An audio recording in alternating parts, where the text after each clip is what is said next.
Inviting all the legislators into the chambers so that we can begin today's meeting.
All right, ladies and gentlemen, we're going to call the meeting of the legislature to order, and I'm going to ask our Deputy Presiding Officer, Howard Coppell, to lead us in the pledge.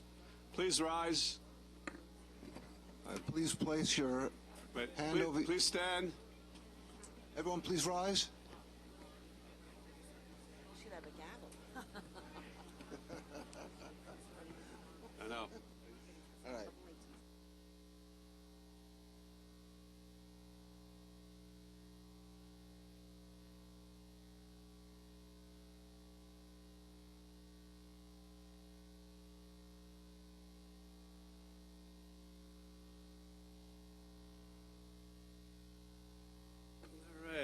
Mike, could you please call the roll?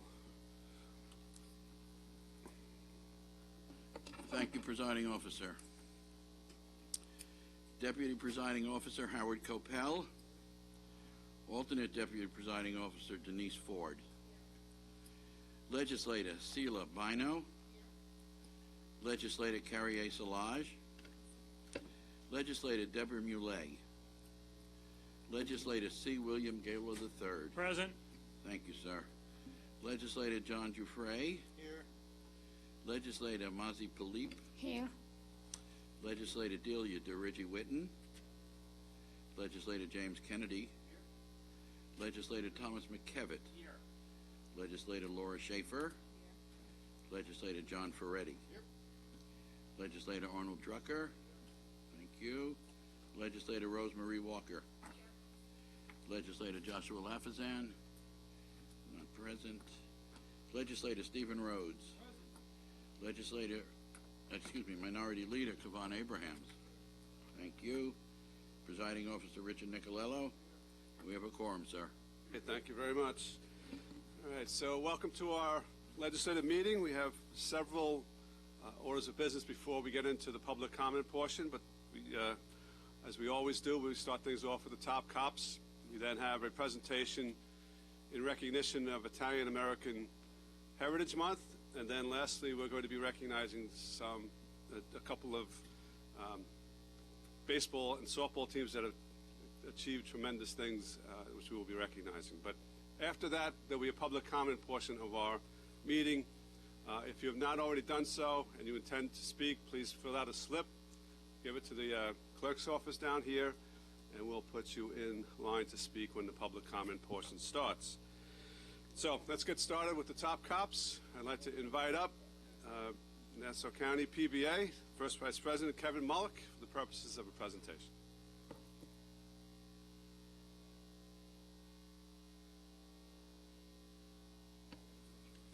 Good afternoon, everybody. I want to thank everybody for the opportunity for me to speak and present our top cops and heroes today.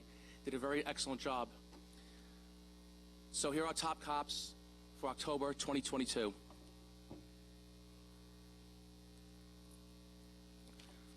On September 22nd at approximately 18:35 hours, 2nd Precinct Police Officer Jason Ziegler and Salvatore Mangano were on patrol in the Syosset Woodbury area. These officers heard a radio assignment for a stolen Mercedes-Benz in Woodbury. The officers began canvassing as soon as they heard the description of the vehicle. Officer Ziegler spotted the vehicle eastbound on Jericho Turnpike. He then transmitted the vehicle's location over the radio. The vehicle then entered the turning lane of Jericho Turnpike to make a left turn to head south on South Oyster Bay Road toward the Long Island Expressway. Officer Ziegler stopped in the turning lane a few cars back, keeping an eye on the stolen vehicle until more patrol cars arrived. He didn't want to alert the subject that he was there until more cars were on scene, so he refrained from using his lights and sirens. Officer Mangano arrived on scene as traffic proceeded left on South Oyster Bay Road. Officers Ziegler and Mangano activated their lights and sirens. As officers proceeded southbound trying to stop the subject in the stolen vehicle, a Muttontown unit coming northbound put his RMP in the southbound lane to stop traffic.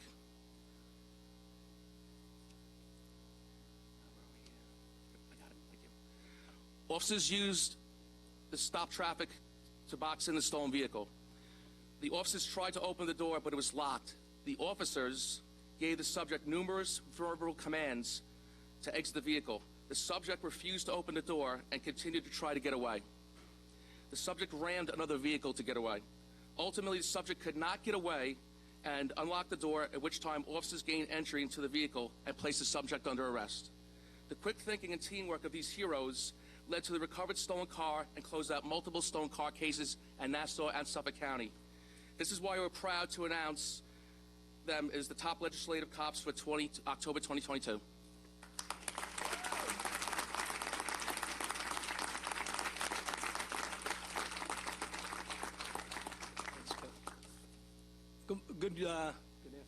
Good afternoon. Day's flying. First of all, you know what we're up against out there when it comes to fighting crime. And there are certain rules that we've put in place. We changed the game that we can make it fit. And they changed the game that day. They put themselves at risk and not to involve any of the public. The individual jumped up, tried to ram through another car to get away. They did a great job, and I'm very proud of both of them. But make no doubt what we're dealing with here. Two young cops that have done outstanding work. Salvatore Mangano, we all know the last name. The kid could have went and hid and did nothing. But every single day, Sal, along with Officer Ziegler, go out there and do their job. Sal went through more scrutiny than anybody else that ever came on this job. We had to put it at the level of supervision to make sure he gets through the applicant process. Then he goes out and he gets in a bad accident and busts his arm in half. He comes back to work as fast as he can. He does his job. He goes out there every single day, and I couldn't be more proud of him and his father, who was a friend of mine. So I stand by him and his loyalty to him and his family. And before I came up and I took that little side angle, I made sure Officer Ziegler was okay with it, and obviously he was. So again, I just want to I'm proud of all my young cops. I take a little exception for this young man. I'm very proud of him. Thank you.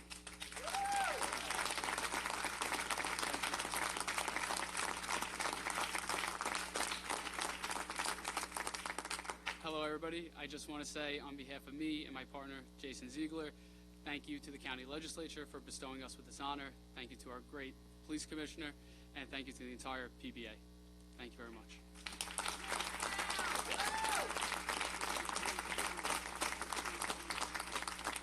Legislator Walker. We couldn't be more proud of our two officers today.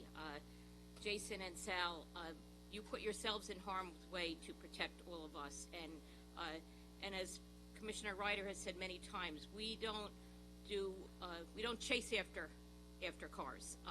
We don't want to put the rest of the public in danger, where, God forbid, another car is hit, an accident occurs because you're trying to zigzag in and out of traffic. You followed what you thought was the right procedure, and certainly it was. You kept an eye on this vehicle. You waited for backup to come, And once you had everyone in place, you stopped that vehicle. The vehicle had no place to go, yet still tried to get away. And you managed to take this person off the road. This car returned, hopefully, I don't know what shape it was in, to get back to its owner, but you were there to do that for the owner of that car and certainly for each and every one of us. So commend both of you tremendously for this, how proud your families are of you. And, you know, Sal has a special place in my heart, too, since I've known him since he was really a baby. And here he is, one of our fine police officers today. So, but for our young officers to perform the way they do is really a tribute to the entire police force and all the training that they get, which, thank God for this legislature, we make sure that you do have the training that you need. Thank you.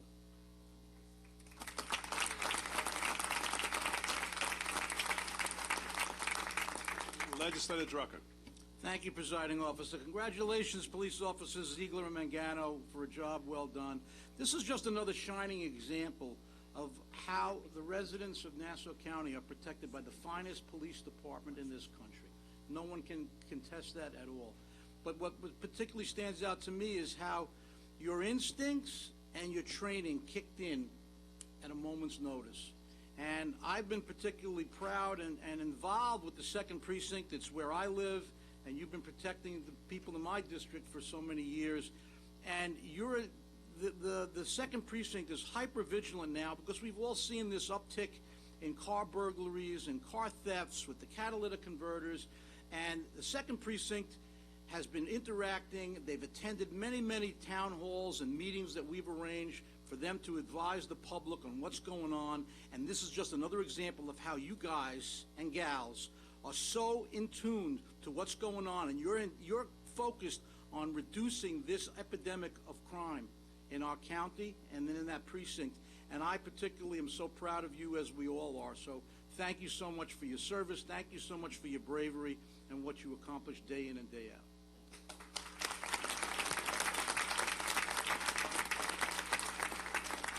Well, I think we can all agree with Arnie that this is the finest police force anywhere in this nation. So I think it's unanimous among the legislators.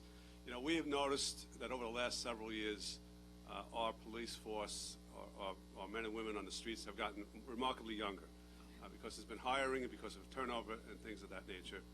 So this is very reassuring to all of us that our young police officers are following in the great tradition. They have the same skill, the same professionalism, the same courage that those who have served this county for years. So congratulations to you too.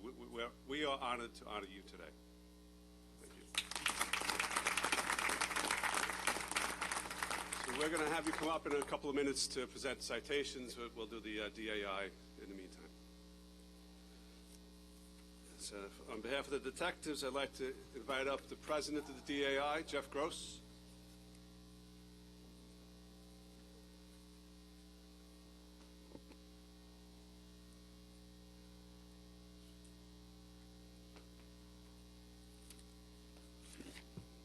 Good afternoon, and thanks for having us again. I'd like to thank the presiding officer, Rich Nicolello, and the minority leader, Kevon Abrams, and the full legislative body for taking the time out to honor the 3rd Squad detectives Michael Echeverria and Thomas Daly. This is a recent case, September the 4th of this year, slightly after midnight. These detectives were in the Hempstead-Uniondale area, an unrelated investigation. They monitored both frequencies, both the 3rd and the 6th, as well as the 1st and the 7th precinct. They heard a call come over for a burglary in progress. They both knew the 1st precinct fairly well. They responded. They were the first ones at the scene. They got the suspect coming out of the backyard.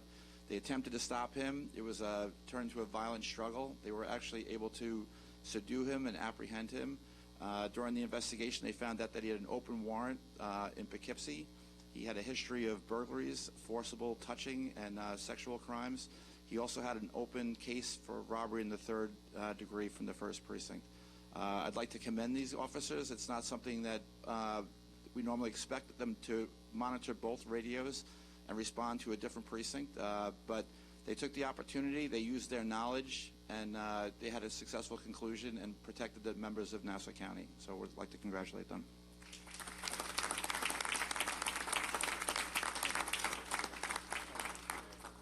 So as you can see, they're not only young cops, they're young detectives too. and they're still out there doing their job, and they're given the best tools by the best legislative body anybody can ask for. You always support the men and women of law enforcement, and we thank you for that. Again, I want to congratulate both of them and the DAI for continuing to put up such great quality.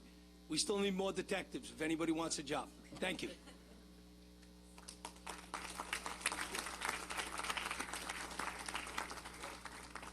Just like to, on behalf of myself and my partner, Daley, who couldn't be here today, I'd like to thank the legislature for this opportunity to recognize our work, as well as the command staff for the police department and the DAI. Thank you.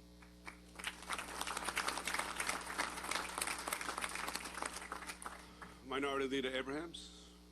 Thank you, Presiding Officer. I just want to commend you, Detective, for your outstanding work that you were able to perform with you and Detective Daley. It speaks volumes always when we hear from these stories of when we're able to take violent or in this case burglary individuals off the street. We want to continue to strive to make our streets safer, and obviously if there was a radio call, I'm thinking that someone saw something and they notified the police, which is great. And then from there, it was in your hands with your partner, and that even speaks to the volume of the work that you have to do on a daily basis. And I mean, again, this person was there trying to burglarize a home, but they also committed crimes in Poughkeepsie. So Poughkeepsie gives you a round of applause as well by taking somebody off their streets as well that can very well go back there and commit the same types of crimes. But it goes without saying that we in Nassau County, especially now in the 1st Legislative District, appreciate your service, your commitment, not just to the department, but to the residents. Thank you again, and please express our well wishes and our thank you to your partner as well, Detective Daley. Thank you again, Commissioner, and all of the people, all the members of the DAI. I should just say real quickly that I left it out of the story, but there was 3 women in the house. 2 of them were special needs people, and they were trying to kick in or push in an air conditioning unit to get access to the house, and they were very scared when they called, and they responded in less than 1 minute.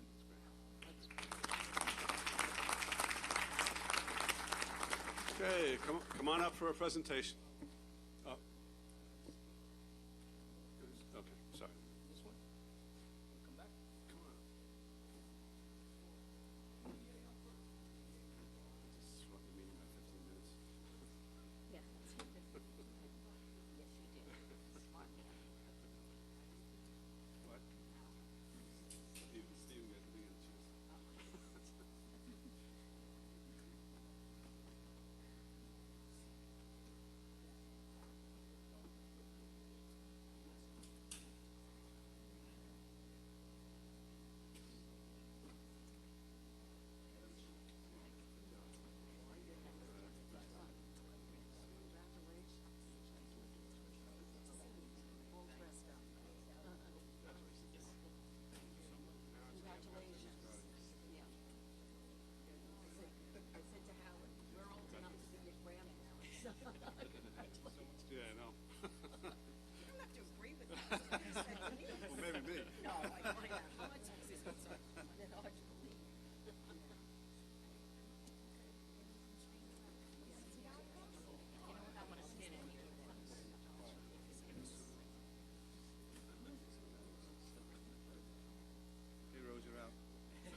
Next order of business is this. October is Italian American Heritage Month, and as become a custom here, we are proud and privileged to recognize all that Italian Americans have done in our society, in our county, the many contributions, the excellent work in government and politics, medicine, the arts, culture, history, you name it, Italian Americans have achieved it in Nassau County. So to make a presentation, we have with us a special guest, Joe Sciammi, past president of the National Sons and Daughters of Italy in America, the current president of the Foundation for the National Sons and Daughters of Italy in America, an active member since 1968, a member of the greatest lodge around, the Cellini Lodge, and a vice president of community relations at St. John's University.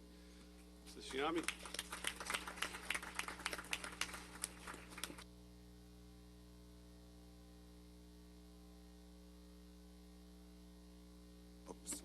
Good afternoon, Brother Richard, member of the Cellini Lodge of New Hyde Park, and presiding legislator, and all of you, my sisters and brothers of this great county that I've lived in since 1955 as a young kid. I must say that I'm speechless for a variety of reasons. I've been battling a throat problem that the doctor says I shouldn't speak for 10 days, which is impossible in my life. But in any case, standing here in this room with all the people that are behind me, what a moment to be surrounded by heroes. So I think another round of applause for all the people that were here. I mean, those, incredible. I'm here today really to pay my respects to all of you for recognizing us with this special citation that was placed in the middle of our annual booklet of all the activities this year. As many of you may have known from reading about it, this year the Italian Heritage and Culture Committee of New York selected as its theme something very different. We decided to honor the 26 Italian and Italian-American Nobel Prize laureates. This has never been done before. This required a great deal of permission from Wikipedia and everybody else, because you can't use their names because they're so honored. But we got all the permission that we needed, and obviously did that. In the middle of this, about 2 weeks ago, we learned that a woman from Stanford University became the 27th Italian-American to achieve laureate status in chemistry. So it couldn't be a better year to honor them. At the same time, I'm here wearing many hats, but I would say that the National Order Sons and Daughters of Italy in America just returned from a trip abroad in Italy, where we established, strangely enough, a chapter of the Order Sons and Daughters of Italy in Italy itself. And another group flew in from Palermo. And the reason is that they're modeling themselves after where we have been since 1905, one of the oldest Italian-American organizations, if not the only one. We model ourselves on charity and scholarship and benevolent good works. And so as a result, these two different groups decided that they needed to do such in Italy. I think, of course, with the political climate in Italy and with the new prime minister who was just installed within the last 24 hours, I believe, hopefully these two new chapters and lodges will continue the level of generosity that we have here in America. And again, on behalf of the Italian Americans, the tens of thousands of Italian Americans in Nassau County, I want to convey to you the best wishes of our leadership for all that you do for us. I have a special frame poster to present to all of you. Thank you. Oh, sir, before you go, can I just make one comment? I'm Delia DeRiggi Witten, and I've been a member of your lodge in Glen Cove for years, and I have to share that one of the highest honors, which I haven't yet to get over, was I was their queen in 1985. The only time I've ever had a tiara that anyone ever called me queen. It hasn't happened since then. But anyway, I want to thank you also because although you mentioned that you do some work, you didn't give yourselves enough credit. I mean, the work that you do not only for sickle cell anemia and with different I guess you'd call it seeing impaired groups, the seeing eye dogs and everything else that you do.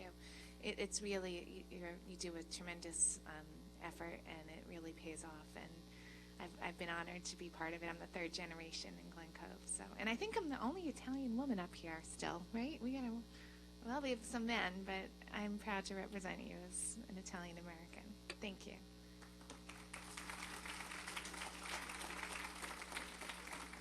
I think we're all Italian American this month, so we go.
Legislator Kennedy? Thank you, Presiding Officer. Before I get started, first of all, thank you everyone for coming today. I'd like to thank, before I forget, Craig Garland and Joe Pinto, who cannot be here today. I know both of them very well, and they have done incredible things with Massapequa Coast Little League and Massapequa International Little League, so I don't want to forget. I'd like to thank manager Roland Clark and the coaches for the Massapequa Coast Little League 12-year-old Williamsport team. I would also like to thank Chris Brooks, the president of Massapequa International Little League, and vice president of softball, Tom Dorsa, and the manager, Rich Eaton, and all the coaches of the Massapequa International Little League team that won the New York State title for 12U girls softball. So, you know, as far back as I can remember into my childhood, baseball has been a central part of my life. I took a liking early on, even though my parents were both immigrants and knew more about hurling and rugby than they knew about baseball. But they knew it was the American game, and they came along. But now, softball is becoming part of our household at home because my daughter Emma, who's 7, is developing an interest. She really liked it, then she said she didn't. She wanted to be more, she wants to do more, but she's only 7, so I know, and I have to bring her down to watch some of the older girls, so I think that she'll be mesmerized and want to go moving forward. Anyway, many of my memories are connected to baseball, and I'm sure many of you can relate in this entire room. I can still remember vividly yelling at the television at 1:30 in the morning back in 1986 when the Mets were about to clinch the NLCS against the Astros. We know we had a good year that year, and it's been a while since then. Now I spend many of my nights and weekends coaching my son Logan's South Shore Chiefs baseball team. And this past weekend, as a matter of fact, I was losing my voice again, this time yelling because he hit an extra inning home run to put our team ahead and went into the championship and eventually won that championship. So I just wanted to mention that because these are the kinds of things that we want for our children. These opportunities are available all over the place, but where we live in Massapequa, I love how the sports are such a key component of everything. The community gets so involved in everything, but right now I'm talking about baseball and softball. So there are two teams here today from Massapequa, and their parents, their coaches, whole community is so proud of you guys, what you've done. So first of all, the Massapequa Coast Little League state champs, who are not here right now, they made history when they won the New York State Championships in back-to-back years, in 2021 and 2022. Now the Massapequa International Little League softball team, 12-year-old division, won the New York State Championship, which is something no Massapequa team or any other team in any local town has done. It's an incredible accomplishment. And Massapequa Coast Little League 12-year-old team went on to win the New York State Championship, the Metro Region Championship, and was the first Long Island team to make it to the Little League World Series since Rockville Center did it back in 1978.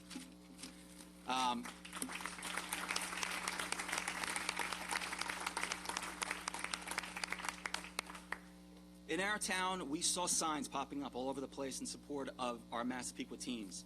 Massapequa Coast Little League was going to the Little League World Series, so it took on a life of its own. Signs in shops, rallies, watch parties became the norm, and everyone in Massapequa, as well as the rest of Long Island, it seemed like, got behind this baseball team.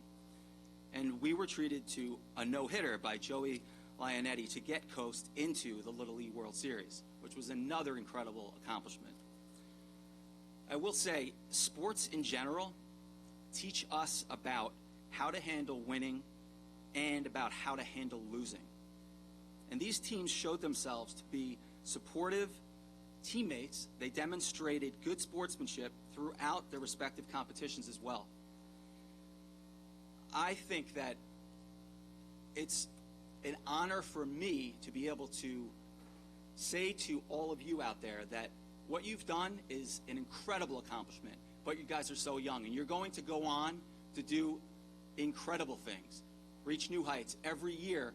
Just keep striving for something better, because you managed to, both the girls softball team and the boys Little League World Series team managed to do what you've done, and that is saying a tremendous amount about you and all your coaches and your parents. So thank you for coming today, and good luck to all the teams.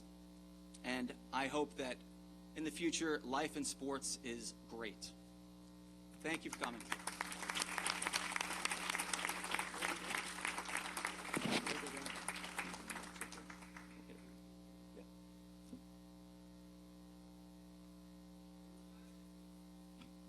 Do the kids like to come up to the mic? Anybody or the coaches like to say a few words? Anyone?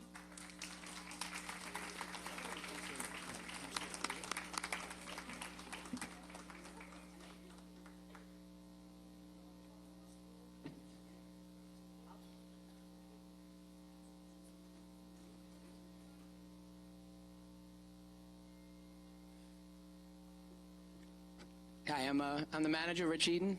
I want to thank Mr. Kennedy for inviting us here and for everyone else having us here. We appreciate that. Through this run, the support we've gotten from Nassau County has blown my mind. I mean, these kids are just playing a game. But I will tell you, for as hard as they've worked, all the life lessons they're going to get out of this, knowing that if they work hard at anything they do, that people are going to recognize it and they're going to get opportunities. So I just want to thank everyone up here. I want to thank my team for making this summer the best summer of my life. So thank you so much.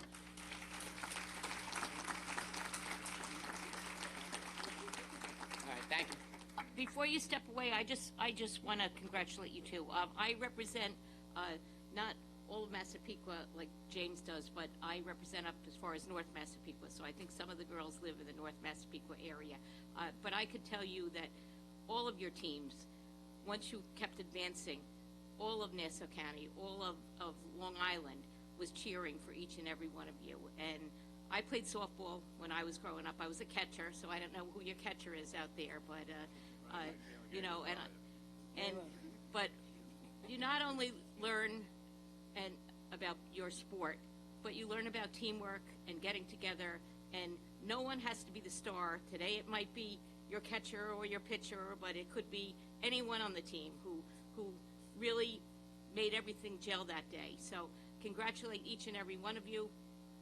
As Legislator Kennedy said, we know you're going to go on and do more and more exciting things in your lives, and not just about your sport, but about many things, because you've learned so much life lessons while playing this. So again, thank you to the coaches and to the parents and to the grandparents, because I know you all play a big role, because I go back and forth and run all over with my grandkids now. So it's great, and some of you I get to see out there on the field. So again, good luck in your future.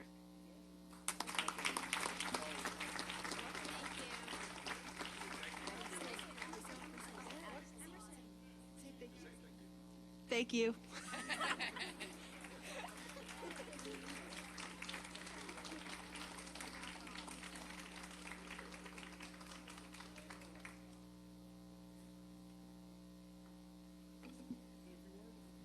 Would any of the baseball players or coaches like to come up?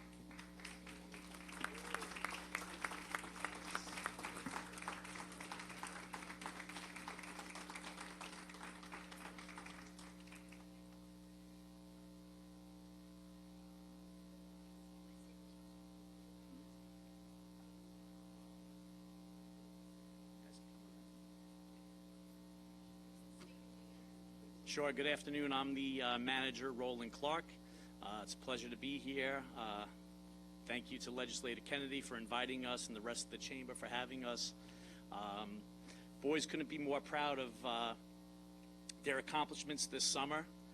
One of the things that myself and the coaching staff, outside of their athletic accomplishments, we always talk about giving back. You know, what makes a true community member is the ability to give back. And at 12 years old, we can never give back maybe the way that some of the top cops were represented here today, or how some adults are, but they did make a community, they did make Nassau County, and even an entire state very proud of their accomplishments this summer, and it was a real feel-good story. And I think the important lesson for being here today and us accepting this invitation, which was really over the top and very excited about, is that their teamwork, the qualities of teamwork, sportsmanship, as Legislator Kennedy mentioned, being loyal to one another, representing their parents, their families, and their communities as they travel to different states, as they travel to different towns, is something that will be with them for the rest of their lives. And I couldn't be more proud, along with my coaching staff and their parents, about how they represented themselves in all of those different situations at such a young, early age. And for me to be standing here as their manager makes me very proud, and I hope that one day, as they become older, that they are in the positions of politicians like yourselves, or top cops, and other examples of community members that give back to everyone. So with that, I'd like to thank you once again, and we appreciate all the support that we received. Congratulations to the other teams that are here, as well as the other people that were honored. So thank you very much once again.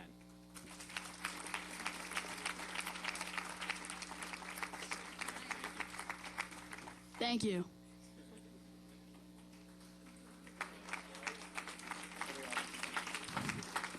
I'd like to invite everybody, both the boys and the girls and coaches and managers, would like to go out for a photo outside on the steps, if that's okay. Thank you so much for coming. If you guys, we can go out that way. Yeah, we'll just go out the back corner door right there.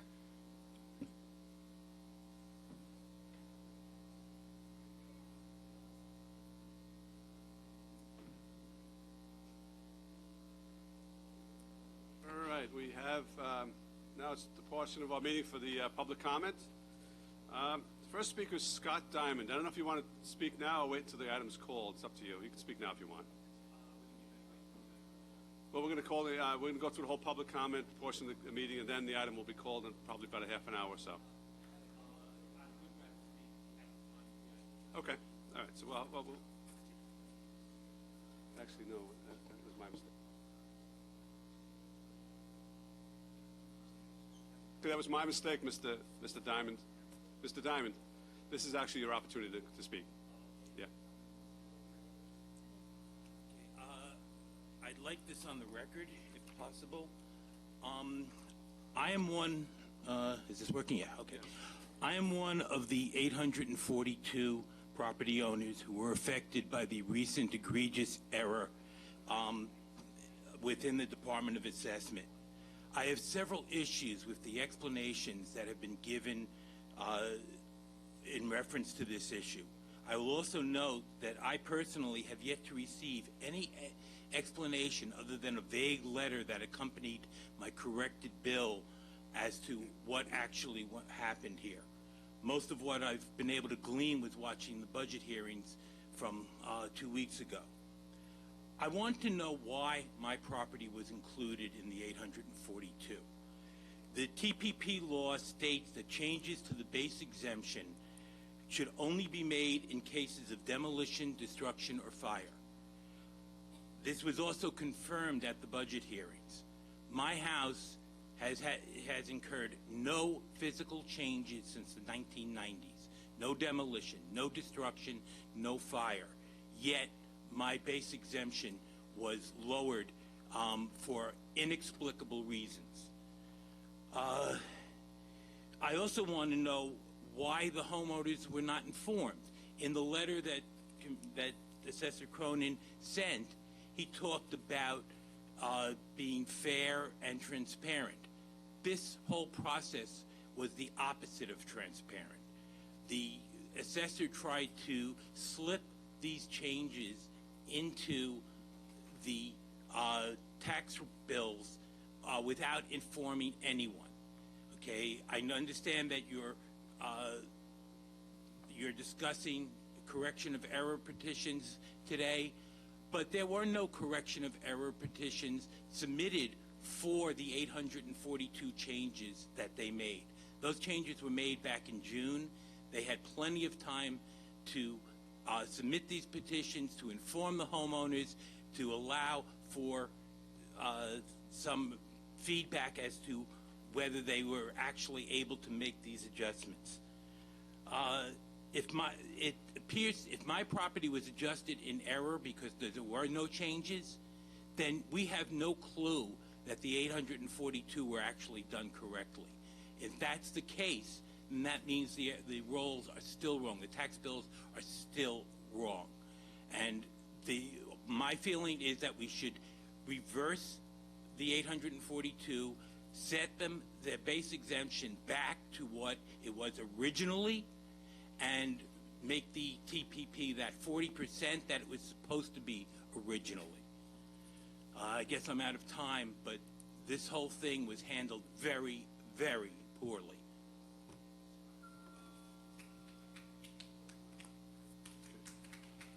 Thank you, Mr. Diamond. Levada Felder.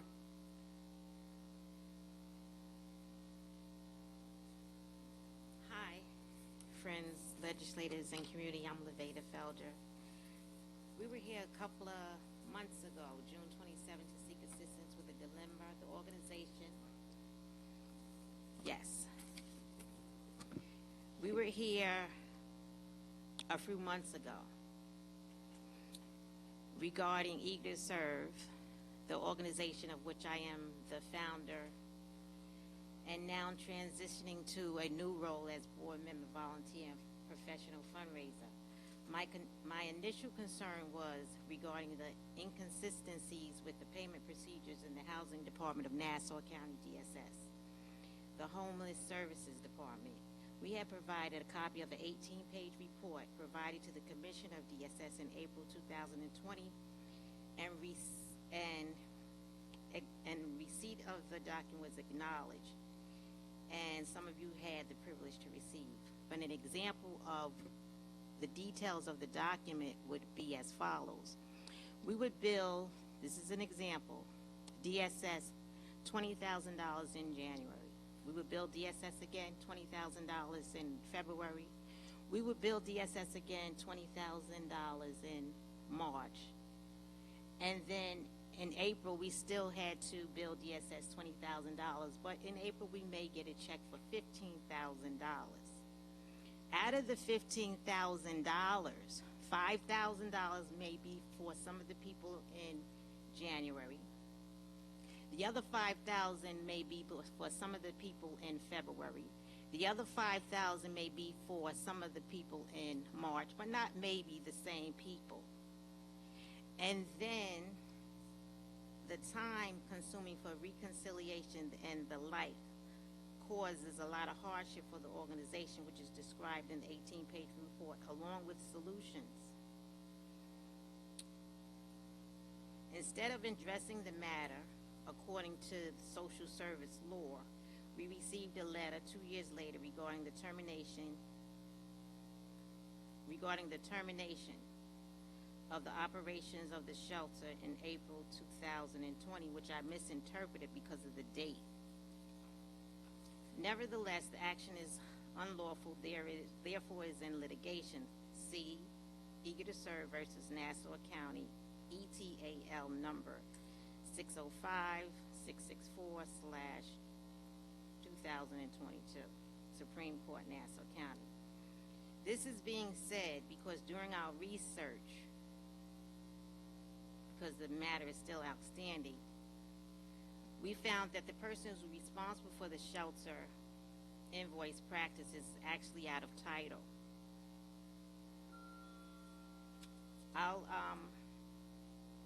You want me to continue or stop? I mean, your time to speak is up. Do you want to just sum up what your point? Okay, I'll sum it up. The billing for Nassau County homeless shelters is over $4 million per month, therefore $48 million per year. My opinion is that the qualifications for a welfare examiner supervisor too is very different from someone who oversees an accounts payable budget for $48 million annually.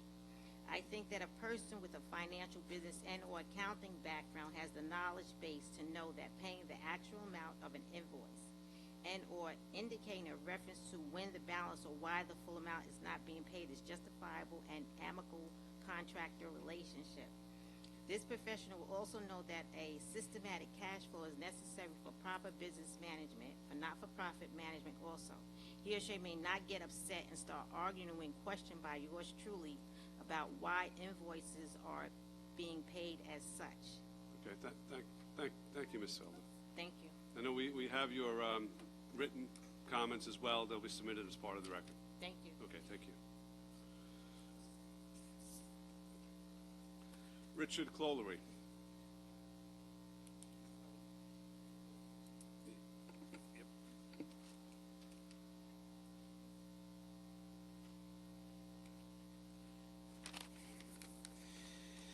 To the members of the legislature, it has been a long time since we last talked, or rather I talked to you.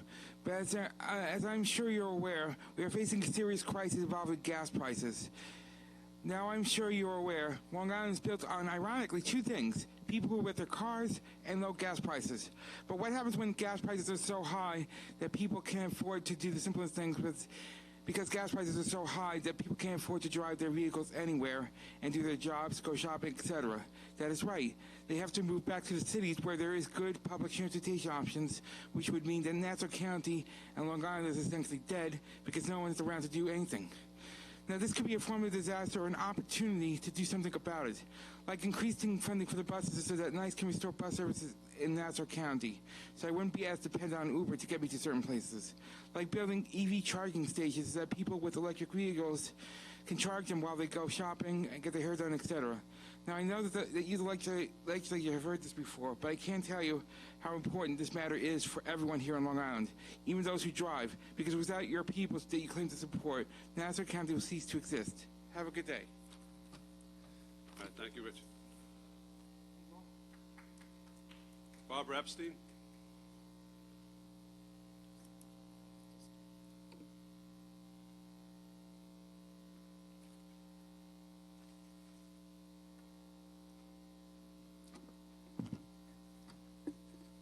Good afternoon, ladies and gentlemen. My name is Barbara Epstein, and I am a member of the League of Women Voters of Nassau County. The League is a nonprofit, nonpartisan organization that encourages informed and active participation in government, works to increase understanding of major public policy issues, and influence public policy through education and advocacy. I'm here to discuss the upcoming presentation of the map or maps for redistricting of the Nassau County 19 legislative districts. Mr. Nicolello, you chair the Rules Committee and are the presiding officer of this legislative body. We are asking for you to have multiple hearings around the county after the map or maps are presented and before you vote on either of the maps or one of your own. These districts will affect the residents of Nassau County for the next 10 years. Right now, there are 8 communities that have 3 or more legislators representing them.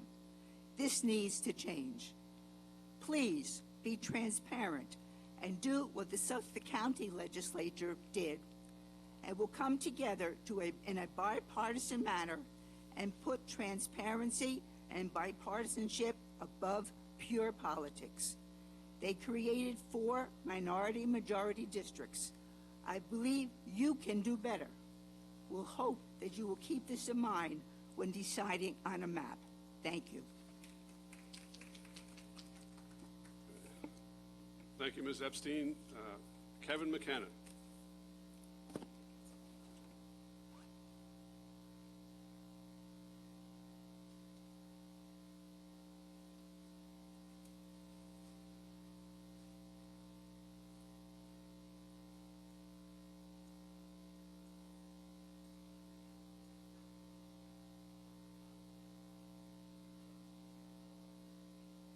Mr. McKenna, your time is running. Doesn't matter. I called you up about 30 seconds ago, so.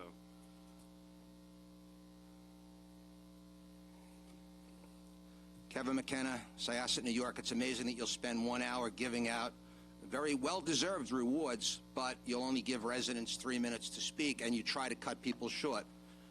You're being handed right now a copy of what's posted on your Nassau County website. And I'm going to show the public right now exactly what it says. It says that after contracts go through the Rules Committee, if approved, issues are placed on the calendar of the Nassau County Legislative Body at full session, where it's voted on by all 19 Nassau County legislators.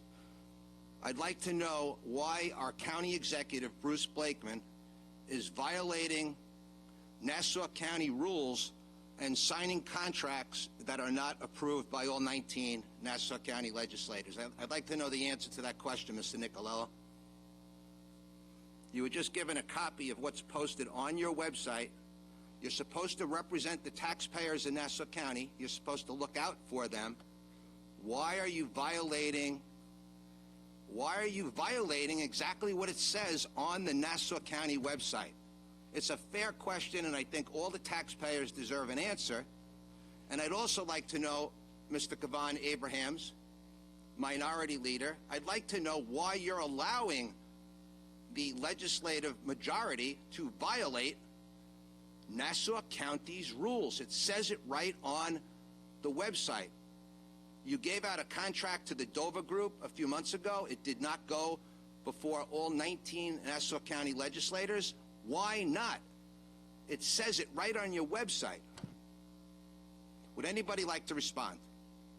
You need to spend more time looking at the website, because the website clearly indicates that contracts go to the Rules Committee and are I approved. just gave you a copy of what it says on your website, Mr. Nicolello. It says it right on your website. You've given me a part of what it says on the website. Yes, there are items that go on before committees and go to the full legislature.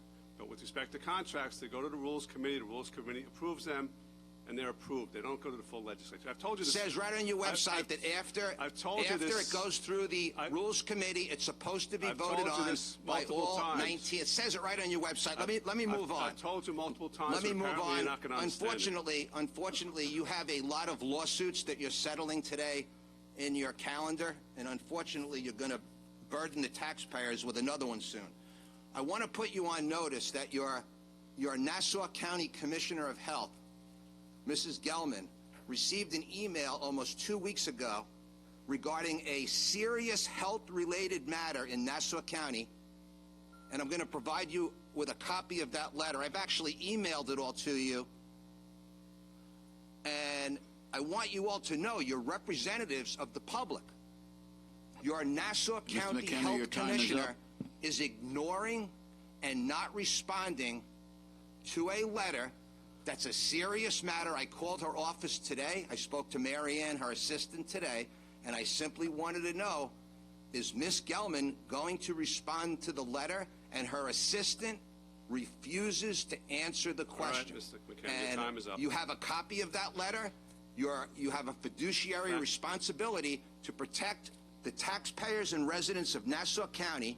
The town of Oyster Bay is demolishing All right, homes, Mr. McKenna, and they're not thank you. protecting the neighbors from the asbestos. They are not protecting the neighbors from the asbestos that's coming off the houses when the town is demolishing the Mr. homes. McKenna, And your I time brought is this to up. the attention of Ms. Gelman.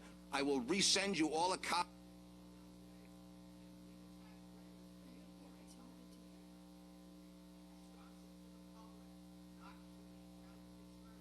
Mr. McKenna. Mr. McKenna, please step away from the mic.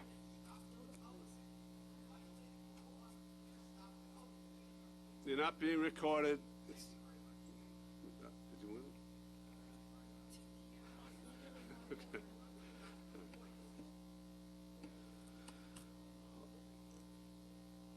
All right, Stefan Krompier, President of the Adjunct Faculty Association.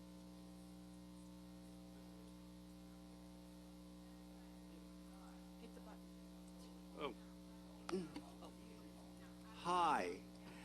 As I'm sure you all know, that our contract is in front of you for ratification today. If you look at the contract, we're settling on a 1.94% raise. What that means is that our members are taking a big hit in terms of real wages, real money. One of the kinds of things that we brought forth with this contract is we want to make it, and it is, a one-year contract, which is very unusual. So, now the good news. 96% of our members voted yes on that contract. And that's important to know, but more importantly is to know why. There's been a major transition at Nassau Community College. We have a new acting president. We have a new person in charge of governmental affairs. And we have a new person in charge of institutional development and marketing. And the key word there is marketing. It is our belief, under the leadership of these new administrators, our enrollment will rise significantly over the next year. There'll be more money available to us and for other positive endeavors to make Nassau Community the jewel that we all believe it is and want it to be. We have that faith, we have that confidence, and so that's why when you look at that contract and it's minimal, that's what it has to do with. And thank you very much. Okay, thank you very much. As my counsel indicated, the contract is on the consent calendar, so it will be passed by the full legislature without it being called individually in a few moments. Next speaker is Melinda Camastro.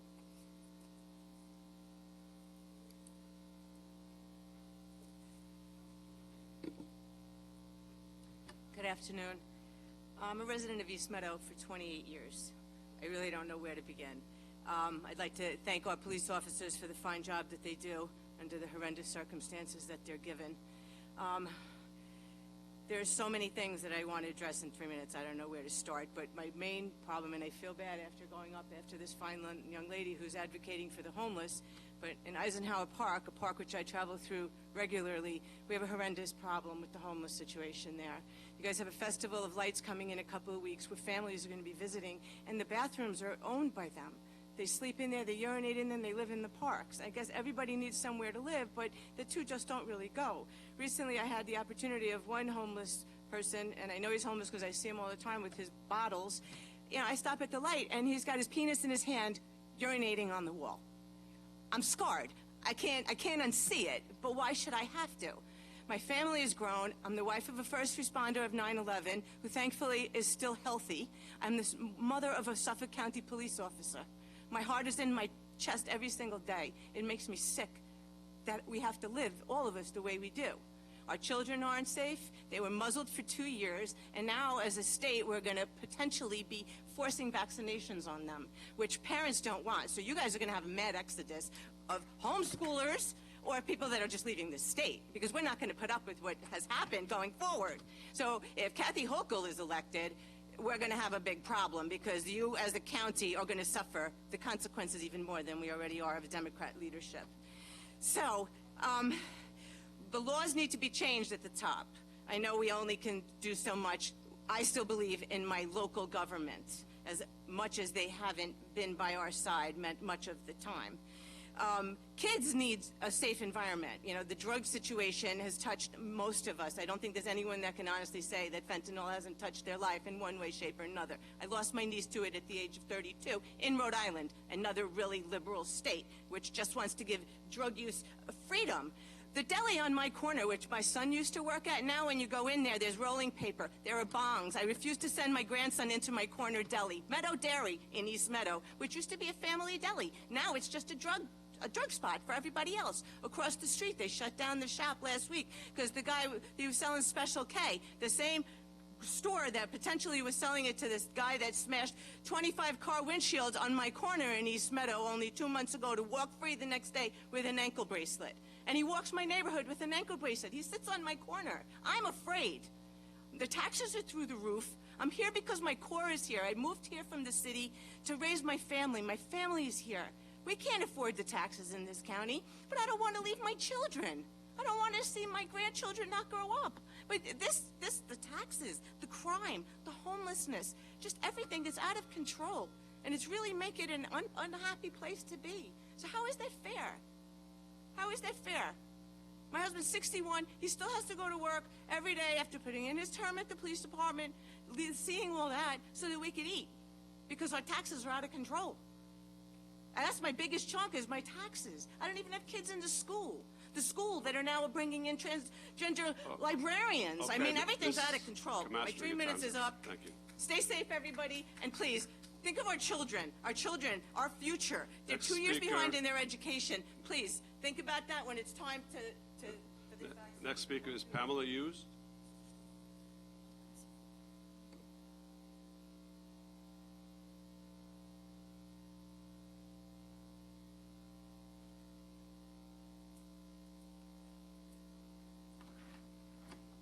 Hi, ladies and gentlemen. Thank you so much for your time. I'm here on with Families Anonymous. Sorry, I'm the crier in the group. About 6.5 years ago, my son went from high honors, was going to get a full ride to Duke, but he was introduced to drugs. Started with pot, went to cocaine, I don't know what else. He was arrested. He was able, because of my health insurance, he was able to go to California for dual diagnosis treatment for 4 months and longer if necessary. We happen to have been very lucky because my insurance company paid for it. But in our support groups, there are parents who their children are sent to Nassau County Medical Center or sent to other treatment facilities, and once the insurance runs out or the family can't pay, they're just like kicked to the side to fend for themselves. I think it's absurd, because my son didn't deserve to get anything better than their children. And it breaks my heart when I'm in the rooms and I hear this and I feel, I feel like I wasn't, why was I worthy? Why was my son worthy? He did ultimately go to prison and came back, and I'm glad to say 6.5 years later, he's perfectly clean. He will have a problem for the rest of his life getting a job and whatever, but I'm glad he pays some kind of consequences other than prison and other than, every other problem he's having. But he's clean. I can't say that for some of our other members, and it's sad for me because I feel like lucky when they should be just as lucky. And the money that's coming to the county for the from the opioid case, it needs to go to places where there's dual diagnosis. Like I said, my son had a psychological anxiety issue, and he also had a drug problem. And where he went was able to help him with both and give him the tools he needed. By letting one of our kids go into a facility that just kicks them out like a revolving door, they're not giving them the tools to survive. And because there's a Families Anonymous group, we have to do all the research. We have to find what we can do to make things happen. And I just would like to see some of that money to please go for something better. Thank you. Lisa Castro. Lisa Castro?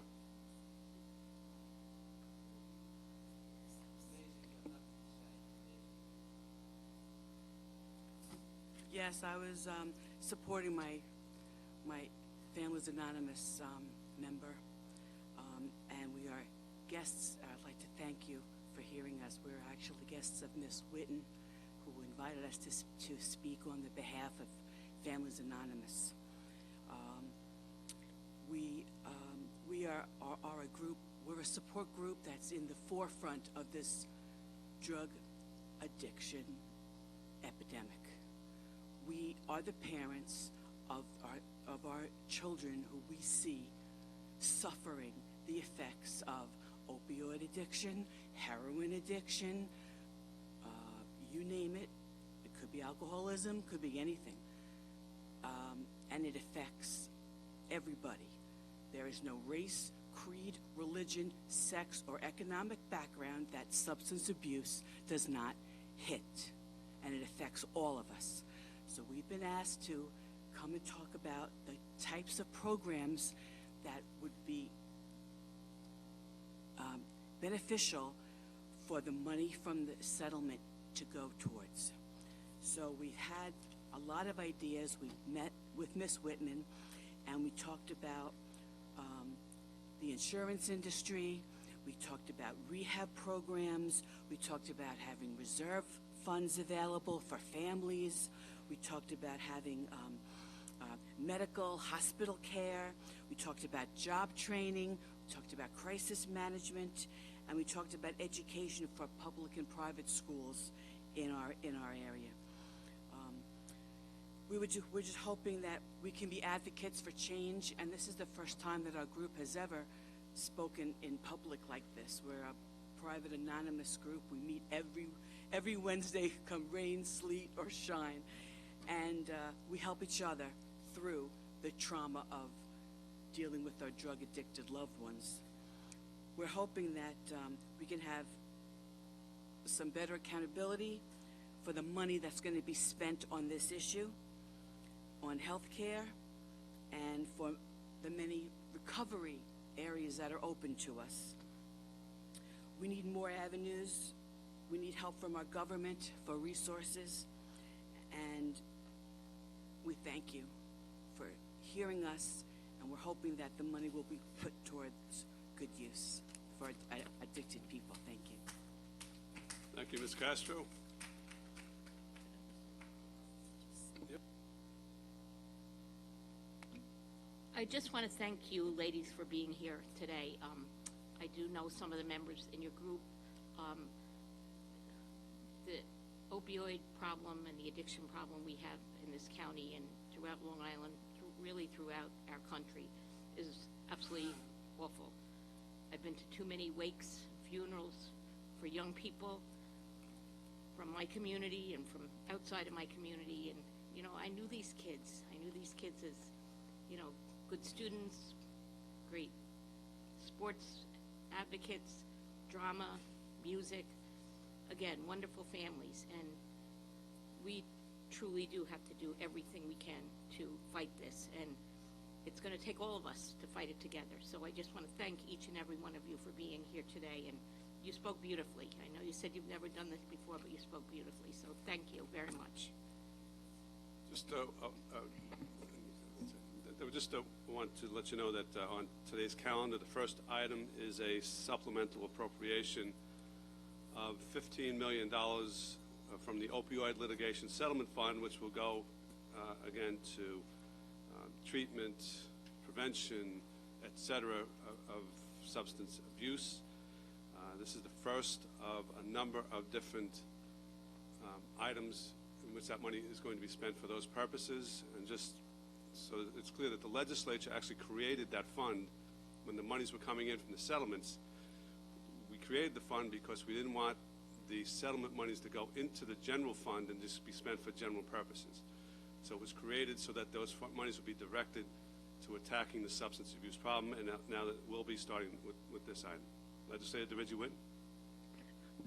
I also want to thank you for coming today. You really did a beautiful job, and I attended your meeting about a month ago, and I brought a neighbor of mine who is struggling, and you were so warm and welcoming to her. She's away out of the country, but when she comes back, she's going to join you, and you gave her hope, and you gave her support, and I will always be grateful for that. And I agree with the presiding officer that we're happy that today we're allocating $15 million. We have $70 million in. I think we're going to get more. I think it'll be over $100 million by the time we're done. This is a once-in-a-lifetime opportunity for us to finally be able to make the real changes that have to happen. And your input, there's no better, because you know firsthand of what is needed. And that your requests are not going on deaf ears. We will all up here promise to follow up and make sure that the money is allocated correctly and it's allocated for programs. And we understand, even a 28-day program is just not enough. We need real solid programming, and this money is the first time that we've had an opportunity to provide it, so, in my opinion. So I thank you. I'm so proud of you. I'm so glad that you came today, and we'll keep working together. And Rose, thank you. I know this is from your district. It's an incredible group that they have, and I look forward to continuing my relationship with you. Dorothy Buscemi.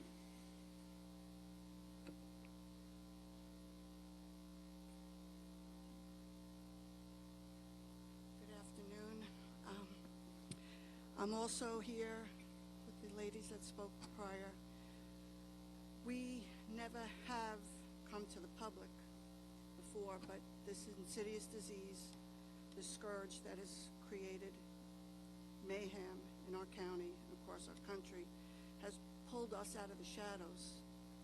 And this is the first time where it seems like the legislature is going to have a big impact on the funds that have been won to fight opioid and substance abuse issues within the county. So we're here today to say, please, think about substance abuse and the people that are impacted as a communal problem, because it is. It is every street, every corner that you turn. And we are losing people daily, good citizens. I looked at the beautiful young people that stood up here earlier, and I thought, I remember when all our kids were in dance and sports and had all kinds of promise before they got involved in drugs. And I would like to say that we are from the mindset of treatment-based. There is no real cure, and as long as there's demand, there'll be supply, and that will have to be unraveled, and it'll take a long time. But with these funds that are coming our way now, we're asking you to think about treatment.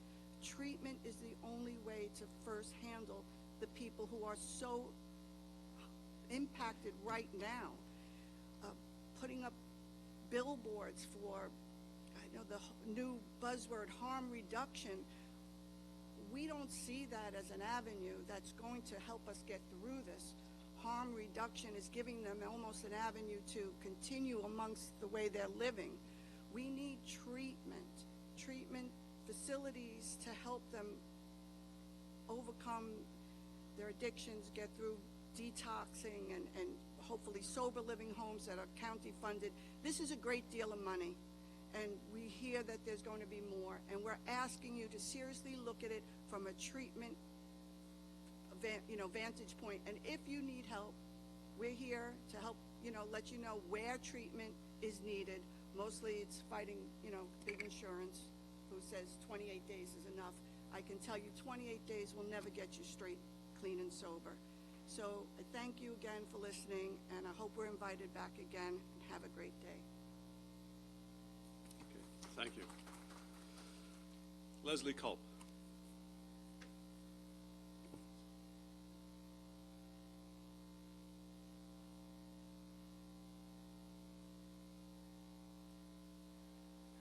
Good afternoon, and thank you for the opportunity to speak.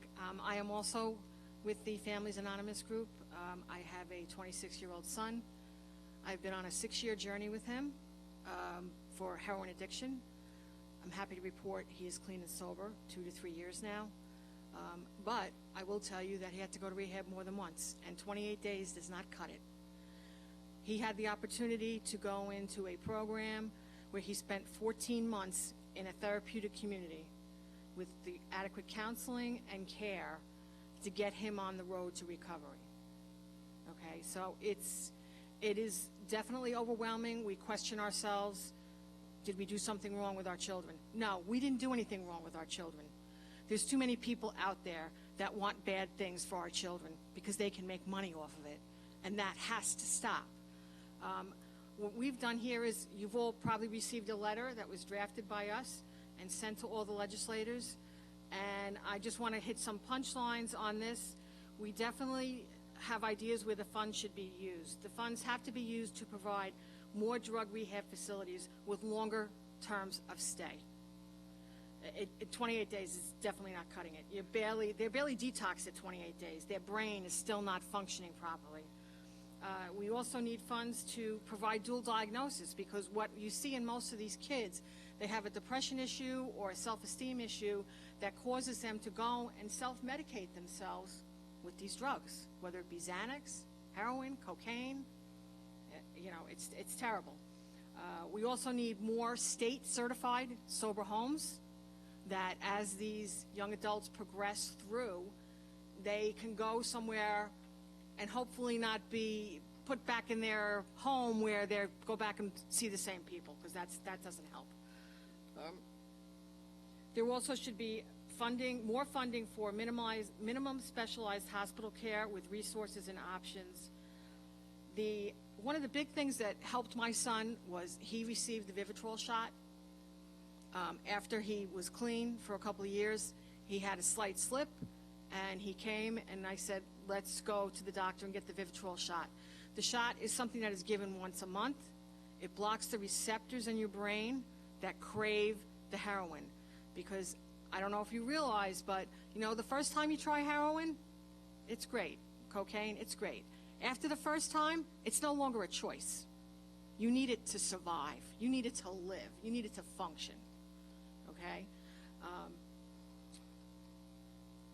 These shots can be very expensive.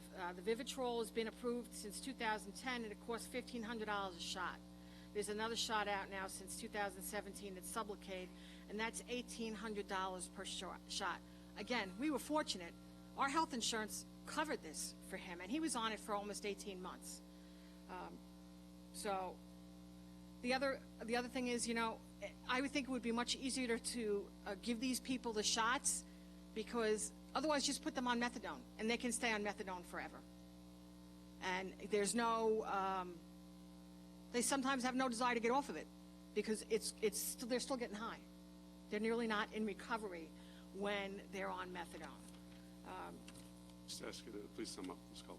Right. And the final thing I have here is that no one should be treated or disrespected when asking for help. So there needs to be funding to educate staff, and I'm including hospital staff, because I can tell you right now that my granddaughter, unfortunately, was the product of 2 heroin addicts. She was born addicted to methadone. And I have to tell you, when we found out she was pregnant, it was terrible, because I took her to North Shore University Hospital because she could not stop throwing up. And the doctors there pretty much ignored her and said she needed to be in the pediatric section, and she was 22, 23 years old. I saw this, and I went to the nurse, and I said, listen, I don't care who you are. You're a human being. You deserve to be respected and taken care of. Doesn't matter if you're a drug addict or what. You need the attention. P.S., she got a very nice doctor, came over.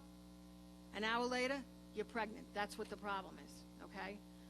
We're lucky. We have a beautiful, beautiful little granddaughter. So we're just here because we're interested. We keep hearing about this money.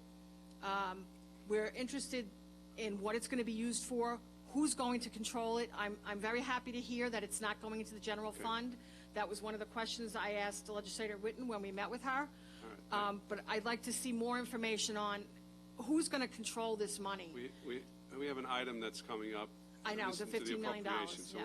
I mean, what the plan is, we have several more slips, and then we'll do a consent calendar, and we'll bring that item up while you know, Is while there you're going to still be a committee formed to determine how this money is spent, or?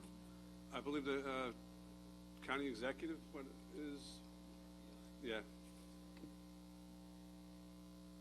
The county executive has done a request for expression of interest, so they're soliciting proposals from whoever has a program, a worthy program that needs funding. So, Well, I think it would be appropriate to maybe talk to some of the people who are actually living this, as opposed to some of the people who are doing this because, yes, they make money on it or whatever, but I think it would be a good idea if you just consider speaking to the people who are in the trenches and dealing with it on a daily basis. You're 100% right. To your right over there is Chris Lemoyne. He's the county executive's representative here. So I would ask that you give them your information. Obviously, Legislator Reggie Whitten has been in touch, so it's important also that the administration, has your information. They can reach out to you. Thank you. Okay. Thank you for your time. Mimi Pierre Johnson.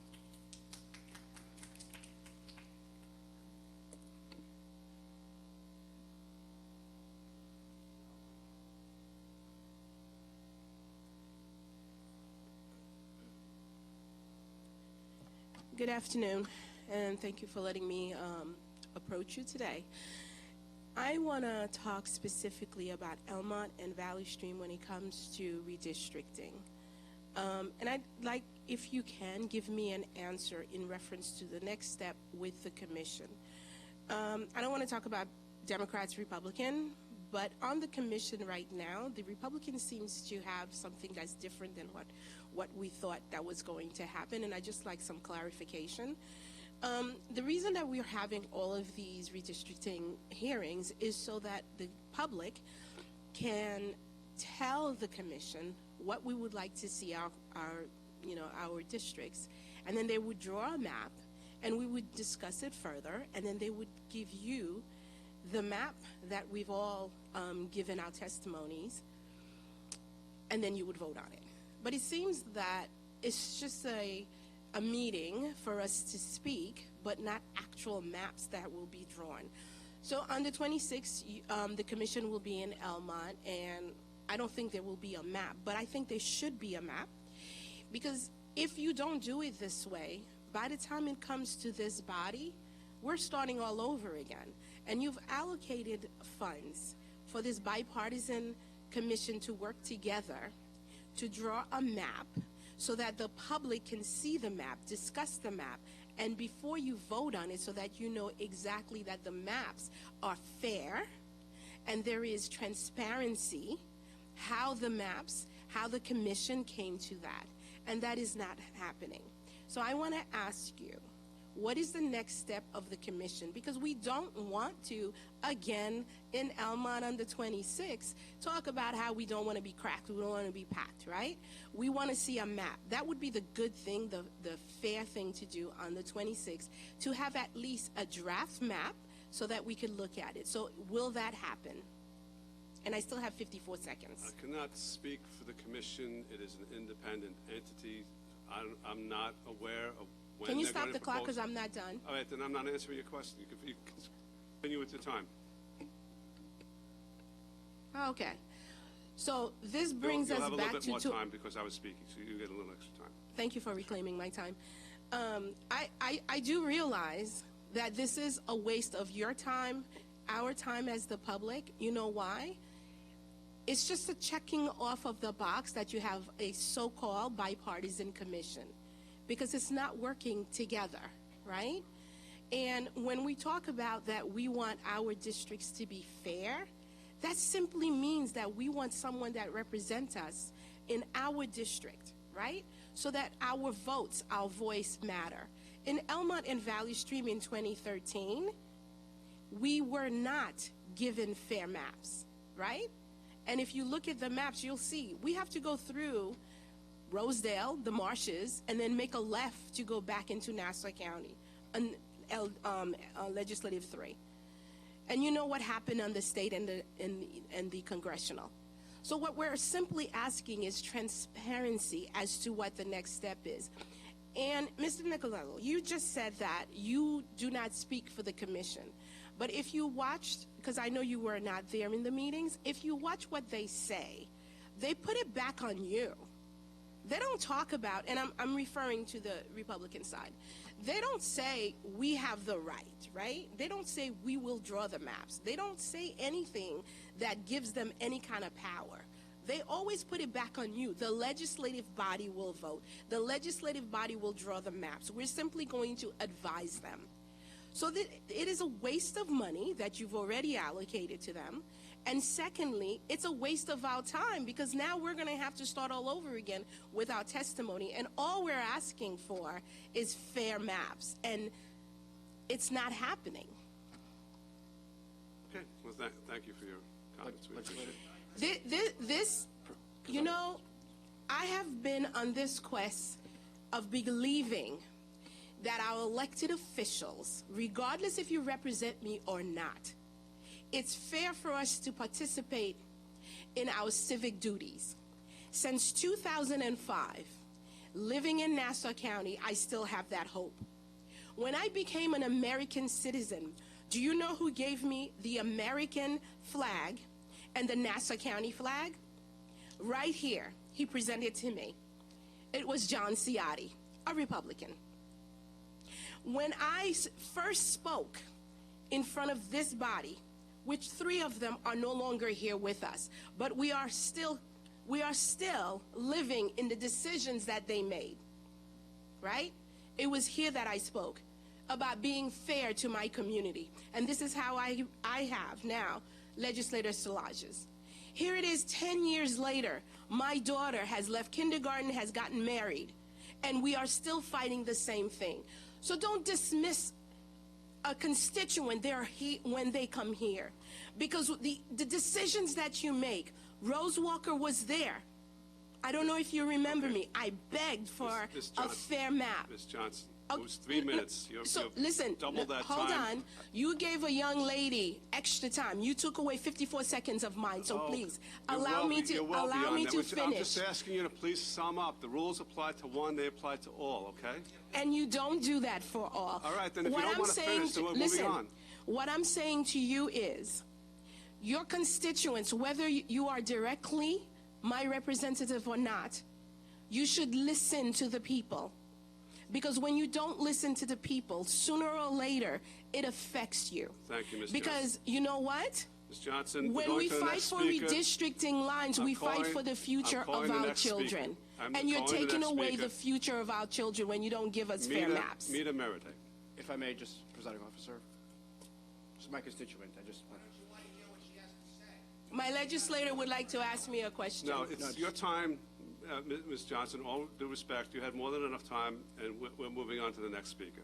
But my legislator would like to ask me a question. He can ask you any question he wants, but we are moving on with this meeting to Ms. Meride. Just thank you very much, Ms. Pierre Johnson, for coming today. I really appreciate it. It's about the process, and the process must be fair, and we must have notice as to how these maps look like before they're approved of, so the public has a full contribution in this process. But thank you for being here, and I appreciate your comments. Thank you. We're good. Ms. Meride.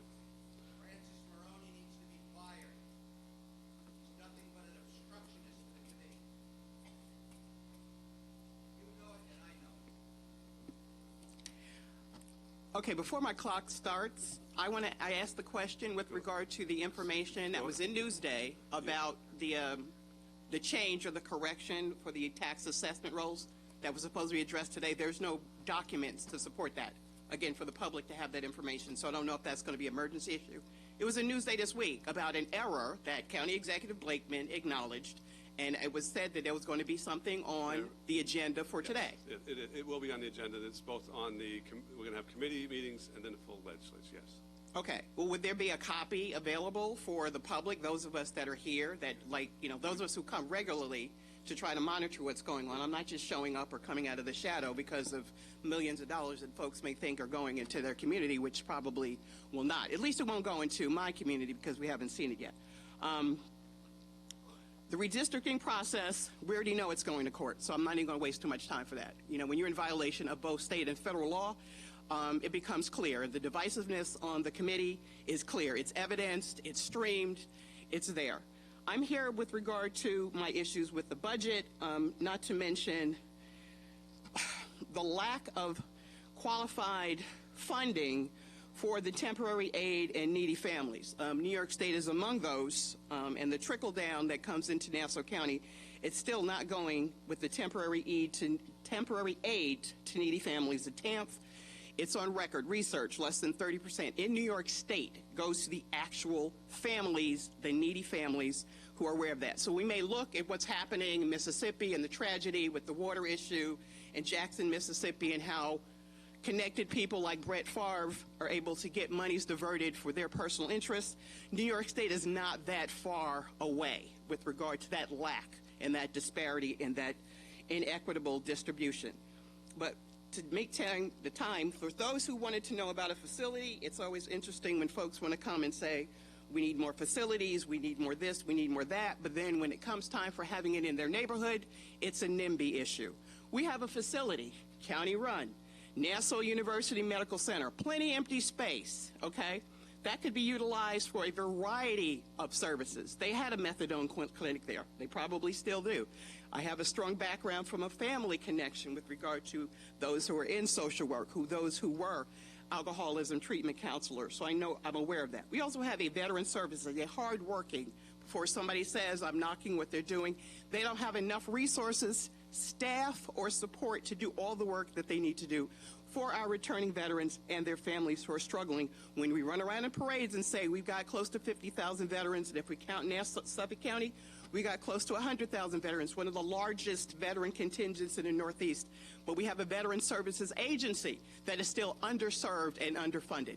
We've got a PACT bill that was just passed. I brought it to this body 6 months ago to give opportunity to say, let's get those funds. There are now scammers that are out there trying to reach out to our veterans who have suffered for decades with the burn pits. Did this legislative body step up and do anything? Offer 10 cents to address that issue, to provide those resources? No.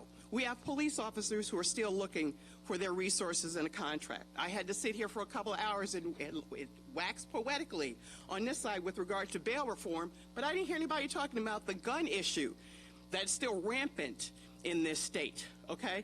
Let's address that. Crossing guards. I don't know what happened to the crossing guard in Legislator DeRiggi Whitten's area, but if we want to talk about how we can support the crossing guards, give them some benefits. You can keep it at the $25, but give them some benefits. They used to have it, Legislator Ferretti, just so you know about that. But again, we need to upgrade our resources in general. Let's stop leaving Nassau University Medical Center as the partisan pit that has been for decades. We can address many of the issues, fund Nassau Community College with the programs and services so that we can provide more proactive resources for our veterans, our communities, and other residents, and we can move towards being the type of county that all of us can feel represented in. Thank you. All right, thank you. Jerry Kornbluth from Nassau Community College.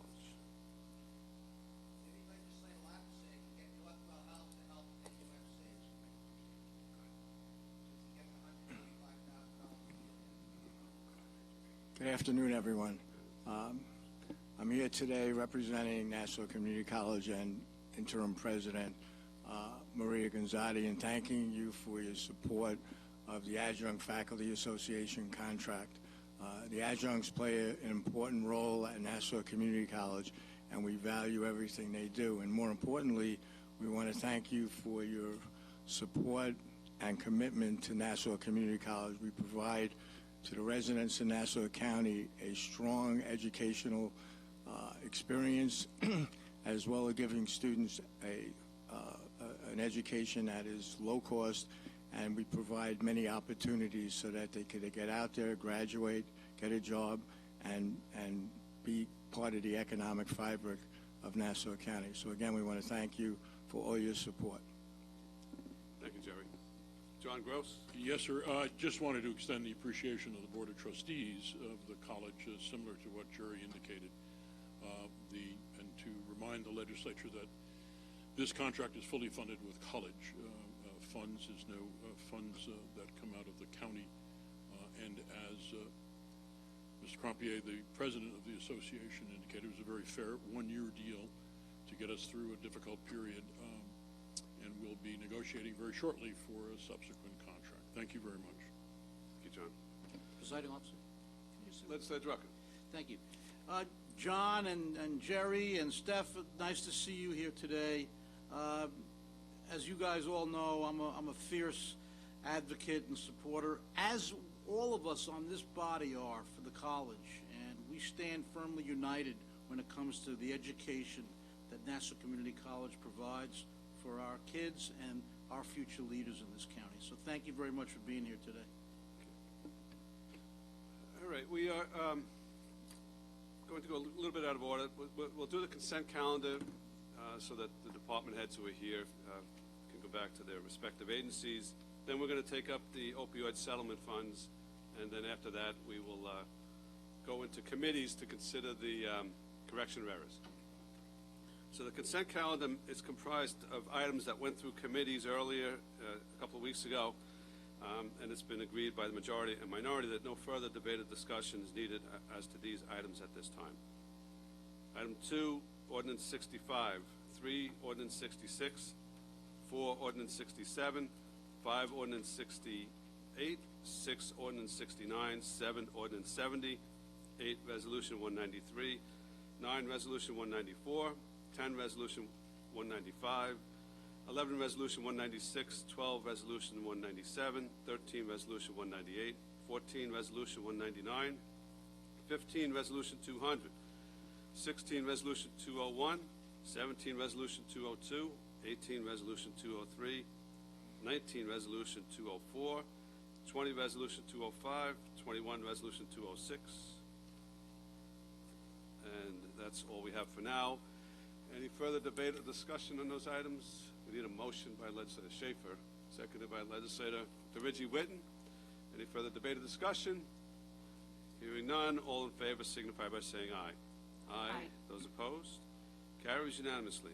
So we go back to item 1, which is ordinance number 64. This is an ordinance supplemental to the annual appropriation ordinance in connection with the Department of Human Services. Motion by Deputy Presiding Officer Coppell, seconded by Minority Leader Abrahams. This is the item with respect to the opioid settlement funds. Is there anyone here from the administration to speak on this?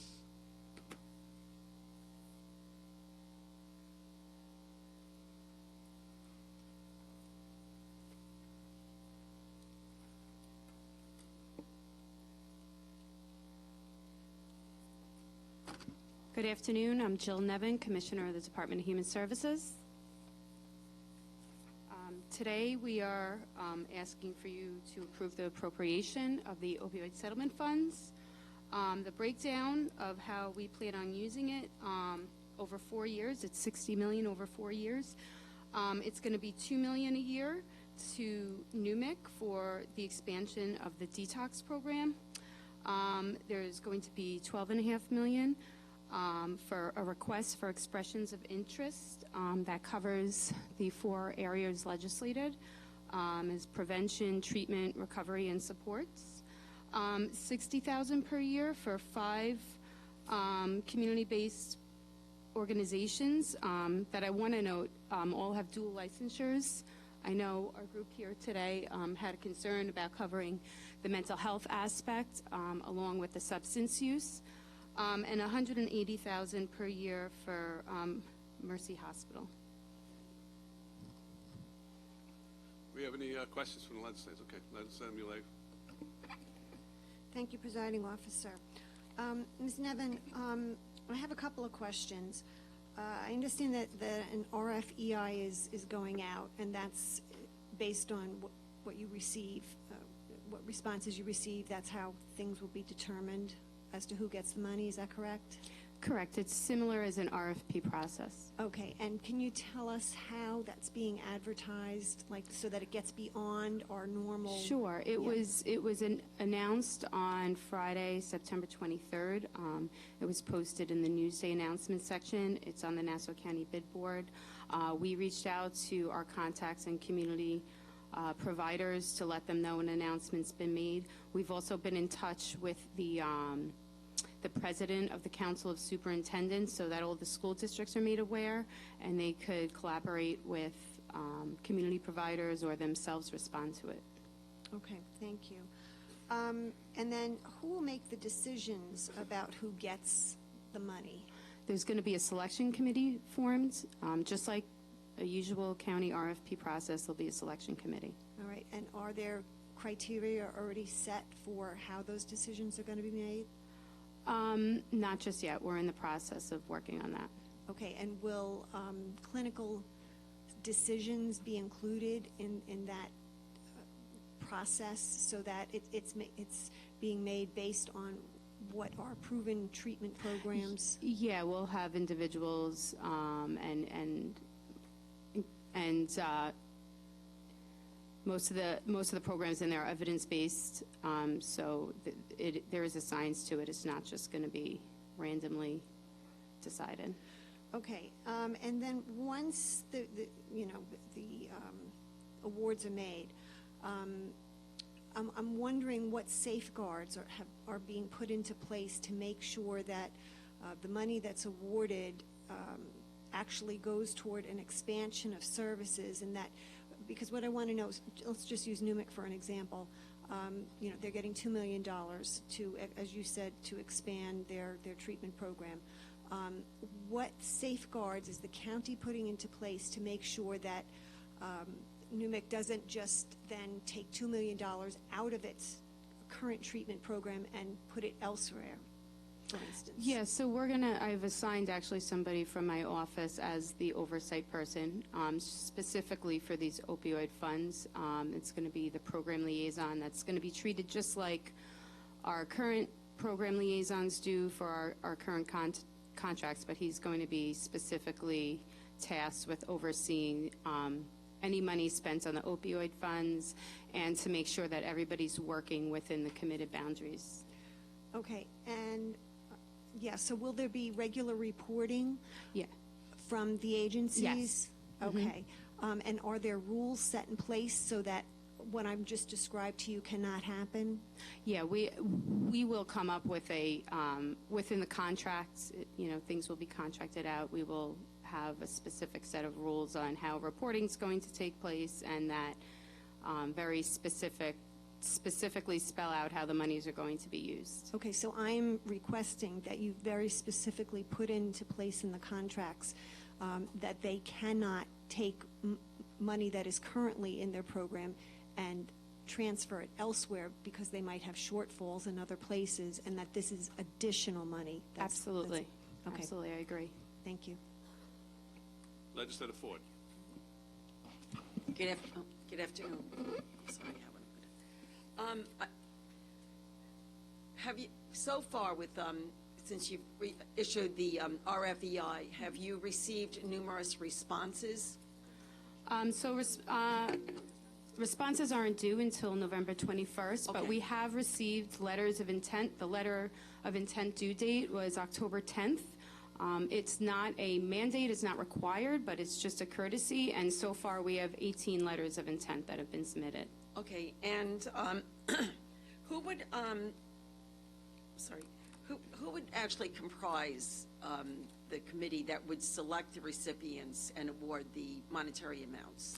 I mean, I don't need names, but I just would like to know. No, we're what's- looking for people with a background in behavioral health, whether that be substance use, mental health.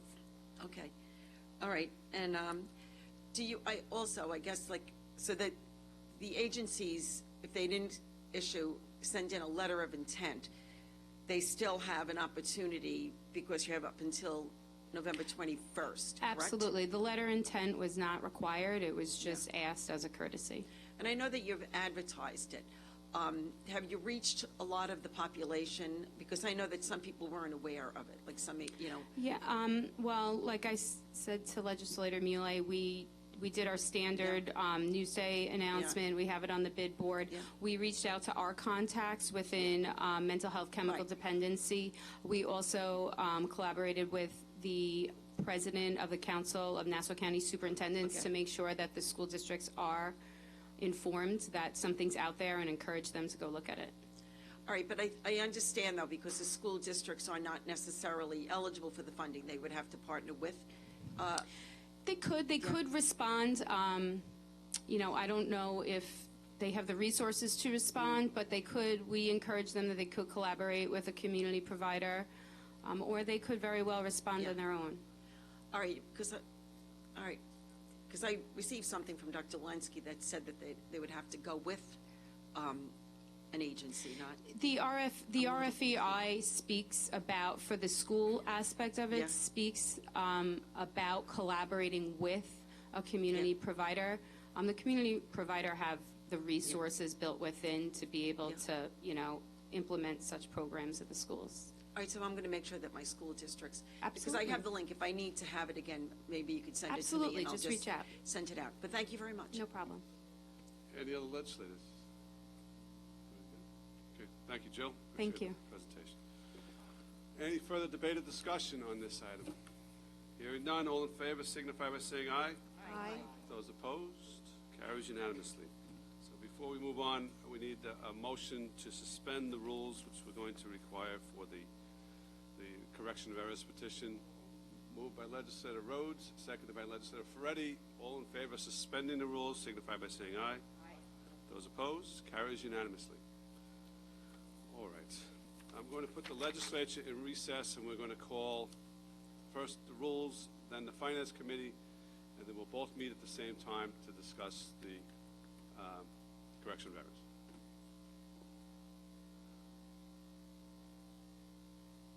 We're going to call the Rules Committee to order. Please call the roll for the Rules Committee. Thank you, Presiding Officer. The Rules Committee roll call. Yes, you do. We're going to do it at the same time. Legislator Sela Bino. Legislator Delia DeRigi Witten. Ranking Member Kavan Abrahams. Legislator Laura Schaefer. Legislator Stephen Rhodes. Vice Chairman Howard Copel. Chairman Richard Nicolello. We have a forum, sir. Okay, so we have a quorum of the Rules Committee. Howard, do you want to do the Finance Committee? Do you want to put the Finance Committee as well? Yes, sir. Roll call Finance Committee. Legislator Joshua Lafazan. Legislator Carrier Solage. Okay. Ranking Member Arnold Drucker. Legislator Rosemary Walker. Thank you. Legislator Thomas McKevitt. Vice Chairman John Ferretti. Chairman Howard Copel. Here. We have a quorum.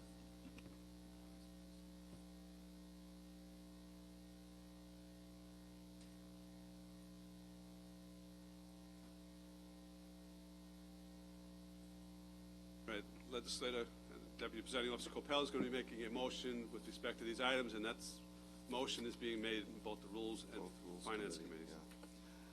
Okay.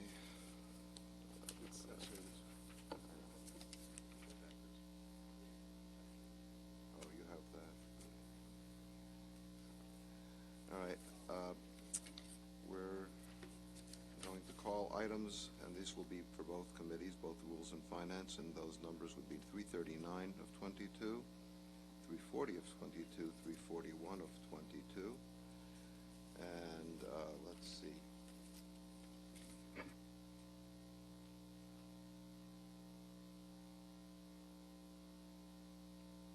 I'll make the motion for both committees. In finance, let's see, Legislator Ferretti seconds, and in rules, Legislator Abraham seconds.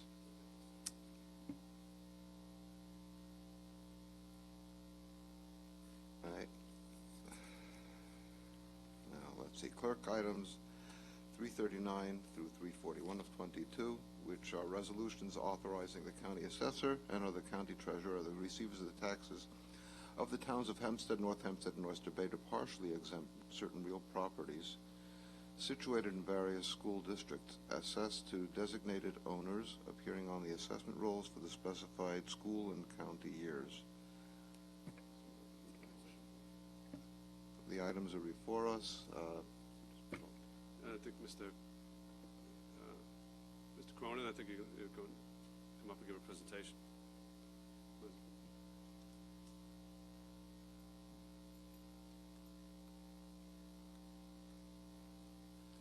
Good afternoon, Legislature. Matthew Cronin, Acting County Assessor, Nassau County.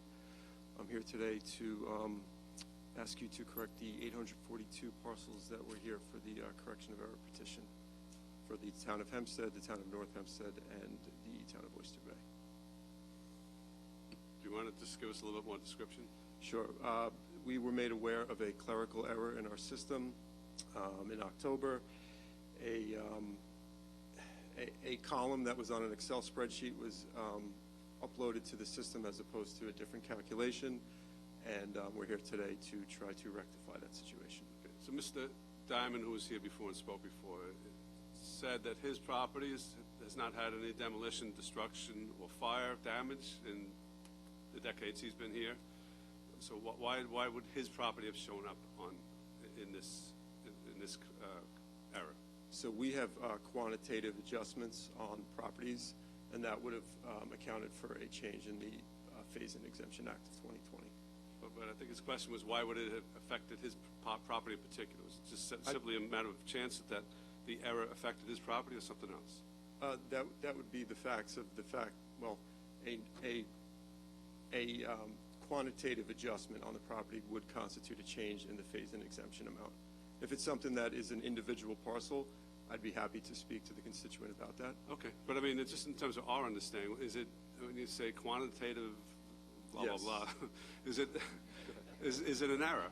Sorry, any negative inventory Okay. change on the property. All right. Any negative inventory change.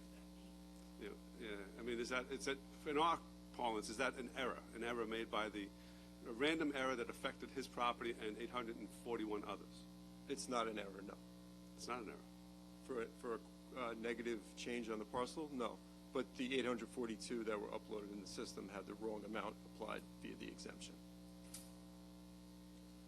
Yeah. I'm sorry if I'm confused. I'm trying to, unless I'm not answering the question correctly. Legislator Ferretti. How you doing, Acting Assessor? I think what we're trying to get at is, from Mr. Diamond's testimony, it sounded like an error like this would only happen to those properties who had a change to the property that would change their assessment because it's a frozen roll, right? Correct. So, Mr. Diamond's contention, if I'm getting it correctly, is that he did not have a change to his property. There was he didn't do any work, he didn't get a permit, he didn't have a fire, he didn't have destruction. So why was his property one of these 842 when there was no quantitative change to his assessment? Mr. Diamond, am I getting that right? Yeah. Okay. I'd have to look into it individually, and I can get back to you on that. Well, please get back to me because Mr. Diamond is one of my constituents. Absolutely. So I'll get a hold of him, but I'd like the answer to that. Also, Mr. Diamond brought up that this error was known to the county in June. Is that the case? That's not true. No. Okay, so it was October. We knew nothing about this until October. Yes. That's up to the presiding officer, but I just wanted to get those are the two questions I had. Understood. Thank you. The spreadsheet was uploaded in June, but the error was caught in October, a couple of weeks ago. Okay, so it's not like the county knew this in June and didn't notify anybody or anything like that? Absolutely not. As Okay. soon as we knew, we... And what type of notice was done to those who were affected? We sent the data files over to the receivers of taxes that showed the updated information. With that, I included a letter that was expected to be sent out once I believe that we voted on it today, and that was going to be communication that was given to all the constituents that were affected by this clerical error. Okay. All right. Thank you. Have you confirmed that this error affected? Mr. Diamond, you can't be yelling from the audience. Have you confirmed that the universe of properties affected by this is limited to the 842? Yes. So no other properties other than 842 were affected by this? That's it. Okay. Any other legislators? Sure. Deputy Presiding Officer Coppell, and then Legislator Drucker. Oh, I'm sorry, I meant to.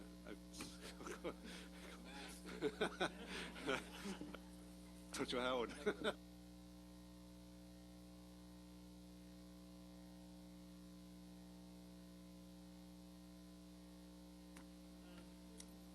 Thank you, Presiding Officer. Mr. Cronin, I just have several questions just to follow up from our hearing from a couple of weeks ago. Sure. So if I understand it correctly, the data has been sent to the assessors, and since that point, or in between that point of when the hearing happened and today, did the notices go out to residents correcting their assessment? I'm not sure about that. I don't know if the receivers have sent anything. It's our understanding from hearing from several constituents that they have sent them out, and I'm concerned because obviously, then this body is, or this county is participating in something that shouldn't have happened or was illegally happened.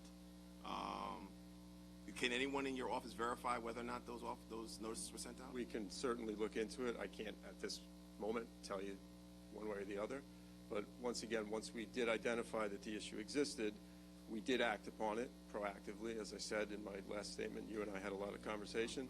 Department of Assessment is notorious for being reactive to situations, and this was an opportunity for me to be proactive. Once I identified the issue, I sent it over to the receivers as diligently as I could.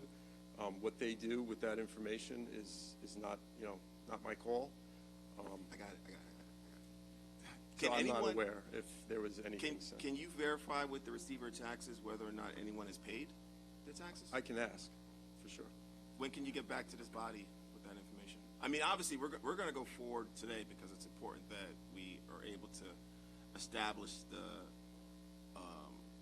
adjusted roles or address these corrections of error. We're going to have to go forward with that today, and it's unfortunate that gentlemen like Mr. Diamond are even in the position that they're in, but I do have a grave concern because I want to ensure that that whatever was done in terms of the assurance between now or between when the error was found and when these actual corrected statements go out, one, it's actually corrected, that there's no other errors, that at least not with 842 or any other errors. Can you verify? Can you verify that this, what was been issued to the receiver of taxes, is sound? I can verify that. And there are no other errors? I can verify that. And I was just made aware that the letters did go out in the mail from the ones that I sent out. They did go out? Yes. For all the respective towns, or just which for ones? all of the towns? I was just made aware of that. I'm hearing from council that not North Hempstead, but well, I was just told by my administration that the letters were sent out. Okay. As I said before, this was an error that happened. It was a human error. Once we found this out, I did my best to get ahead of it and to try to make it as clear for the taxpayer that this was an error. I owned it, and it's something that they don't deserve to have an effect on. I did my best to get the information out there to the receivers. What they do with that information, it's not my call. But as the acting county assessor, I want transparency for everybody, and that's what I did. But if the receiver receives it, they normally would think to send it out because they're not hearing that anything's wrong until you notify them that something was wrong later on, right? I'm sorry. Say it. So, like, say, for example, normally when the receivers receive the data, receiver of taxes receive the data, they generally would send it out unless they hear from the county that there's an error that was made. Yeah. I can't speak for how the receivers conduct that. I really don't know. But so when you send the data to them, the intention is for them to send it out. Eventually, yes. Eventually. Yes. So if they do not hear anything in regards to the roll having any amount of errors, they're going to send it out. Correct? I can't speak to that, what the receivers do. I can't. No, it's not speak to what they. It's general intentions of what they plan to do. I mean, we don't send it to them to verify it. We send it to them for them to send it out. Yeah, intention. Right. I apologize. No, it's okay. That's okay. I just so just going forward, can you just elaborate a little bit more on what your department is going to do to ensure that we don't get this level of errors going forward? Right. So we have implemented in our system what the gentleman standing next to me and I have worked on for about 2 years now, which are review codes, drop-down codes in the system, which will clarify things like you're speaking about. It would be a much more focused area that we could quality control as opposed to the 2023 tax roll in the system. A lot of that data was unavailable at that time. It was more scattered, if you will. We've really honed it in the past 2 years and able to identify these issues on a much tighter scale. It's something that we've implemented in the past 2 years. So you've implemented some level of quality assurance, Correct. I guess? Correct. And I guess from that standpoint, how many, from what period to, so when the next data dump that you make to the receiver of taxes, the next data drop-off, I should say, when does the lead time begin when you start that assurance, that quality assurance?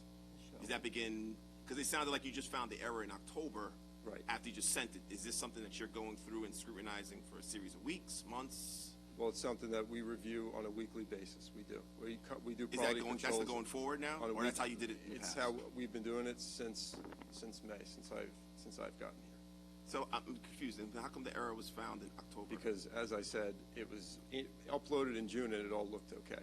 And that was the danger of it, in that it was a number that looked okay in the system, and once we looked at it and realized that the number was not at a 40%, it was at a base number, it slipped through. And it was a human error. It was something that we're forcing the system to calculate manual calculations, and when you upload things into a system that's meant to run from A to Z without any human interruption, it slipped through. It did. So I'm not too sure. How do you address the actual human error from happening again if you have the same quality assurance process that was implemented now? Well, it's a very fair question. We constantly look at data. It is never, a human error is always a possibility.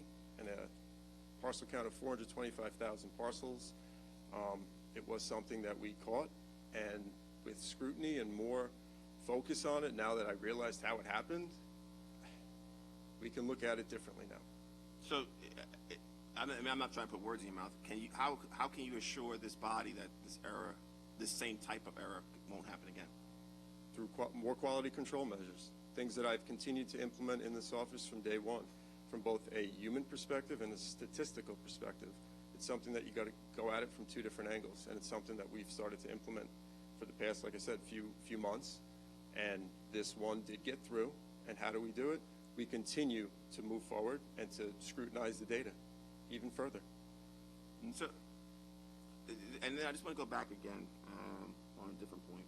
So the folks that have paid already, because we found out that some people have paid already, the residents that have paid already, they're going to be issued a refund in April? I believe June. June. I believe June. Michelle Sparrow, Deputy Assessor.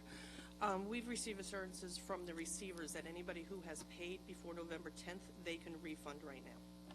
They can refund immediately? Correct. And how would that refund take place? I believe it's a check issued directly to the homeowner from the receiver. But I guess, Michelle, what I'm asking is also, how is that paid for? Is it from the county guarantee? It still falls under the guarantee, yes. The county guarantee. And do we have an idea of how much that is of people I do not. We don't know how many have paid, but we can find that out, I believe, as Mr. Cronin had stated. We can find out exactly how many people have paid and what that dollar amount is. Okay. All right. Well, Mr. Cronin, if you could get back to this legislative body with that number. Absolutely. I appreciate it. Okay. Nothing further at this time. Thank you, Presiding Officer. Minority Leader asked a couple of my questions. Thank you, Mr. Cronin, for being here and your office as well. I mean, I contend that I have no greater intelligence than the average person, but I have a trouble understanding most of the things you said. Legislator Ferretti talked about, for Mr. Diamond's case in particular, there being I think he said a quantitative discrepancy. But wouldn't, I don't want to mince words, but isn't it really more of a qualitative adjustment? Because he's talking about the adjustment being his house is classified as something that was destruction, construction, alteration, whatever. That's a qualitative description. The quantitative would be the amount of his taxes, correct? No. Okay, that's where I'm losing you. So sorry. I think that I always thought that the distinction in a qualitative means the classification, the characterization of the property, and the quantitative would be the amount of the taxes that he has to pay. Good afternoon, Dan Ross. The change, I don't want to speak specifics as to Mr. Diamond's because I have to do Well, I'm just research talking on about that. the language that he's used. I'm not talking about his specific house. I'm just talking about how it was described by Legislator Ferretti, myself, because I'm not understanding. I'm confused. So we look at things when we pull things from an inventory perspective. So change in data. So whether we went from, for simplicity, from 3 bathrooms to 2 bathrooms, 1 story to 2 stories, 2 stories to 1 story, change in square footage, all falls into the type of change that we're referencing. Which So is quantitative or qualitative? it would be quantitative. Okay. I always thought qualitative and, all right. Let's move on. But, so continue. I'm sorry for interrupting you. That's it. Oh. Okay, so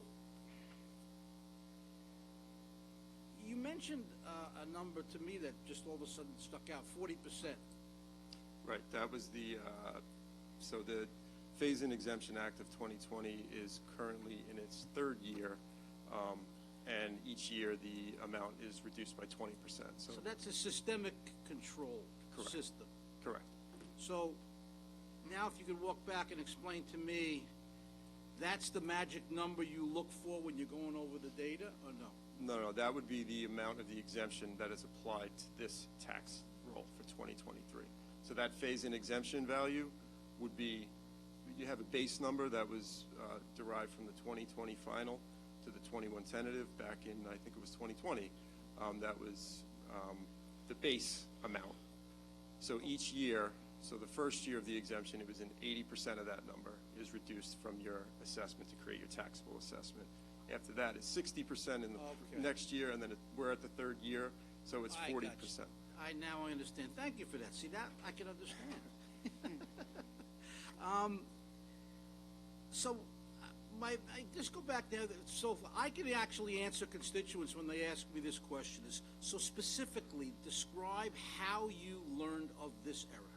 So we were reviewing the data in the system, and I had a look, and I said, that doesn't look right to me. There was something that went after we sent it out. I said that does not look like the 40% of the base on the adjustment. That looks like the value that we needed to subtract. And that was just by. a subjective evaluation by you personally? Or? We had inter-office a second look. We did look at it from our quality control division. We did. And then we reviewed the information that was brought to our attention, and that's what we sent to the receivers with the updated data files. And that quality control is based on the improvements that you said you have made or worked on over the past couple of years? Is that what you're saying? That's correct. So when you looked over the numbers, it stood out to you based on what you've been doing for the past couple of years? It was identified by my quality control unit, who then brought it to my attention. So what exactly did they identify and bring to your attention? Saying that the numbers didn't look right to them, that it looked like the base amount was taken as the actual exemption amount, not reduced to the base. And I looked at that, and I confirmed their suspicion, and that's why I'm standing here before you today. So I assume going forward, your office is going to be even more hyper-vigilant in taking a look at these numbers going forward. Yeah. As I strive every day to do a better job than the day I found it, and I know it sounds corny, if you will, but I really do. Every day we go in there, it's a new day, and we have to look at this data. It's scrutinized, and it's something that we live and die by the data. So, yes, every day. So you don't think that this particular error represents any sort of trend? I don't believe so. Okay. I have nothing further. Thank you so much. Legislator Ferretti. 842 errors, were they made, it was all human error, correct? Correct. Was it one human, multiple humans? I'm sorry. It was my unit, one human. I didn't hear. It was one spreadsheet that was uploaded. So it was one person that made the error. But it was, so I guess what I want to know is, was it something that person was just doing incorrectly each time he or she was doing it? No. It was an upload of a spreadsheet that was put into the system one time. So it was one spreadsheet with 842 parcels on it? Yes, that was uploaded in June. So that person did something incorrectly on that sheet? Correct. The rest of the sheets have been looked over? Correct. And they were okay? Correct. Have you ever used Excel? Yeah, kind of. You can hide columns and delete columns. It was a deleted column. The wrong column was uploaded as the one. The wrong column was presenting itself as the one to load. It was a human error. Wait, so the wrong column was presenting itself. So, in other words, the column that was supposed to be checked or whatever for the phase-in wasn't? Correct. That was hidden. And so all 842 on that sheet didn't get the phase-in? They got the wrong phase-in. Okay. They got the one from... No, they got... So I say just simple math. If the base number was 100 and the reduction needed to be 20%, you should subtract 20 from that. The new base should be 80. Right. Instead, 20 was uploaded as the new exemption amount. Instead of? 80. Instead of 80. Okay. But I guess my point is, this was something clearly and identifiable in terms of how the error happened. It was only one employee, correct? Correct. Okay. All right. I just didn't know if it was like 842 different errors or it was one error. So it was essentially one error that affected 842 parcels. That's exactly right. Okay. All right. Thank you. So you mentioned quality control. So what systems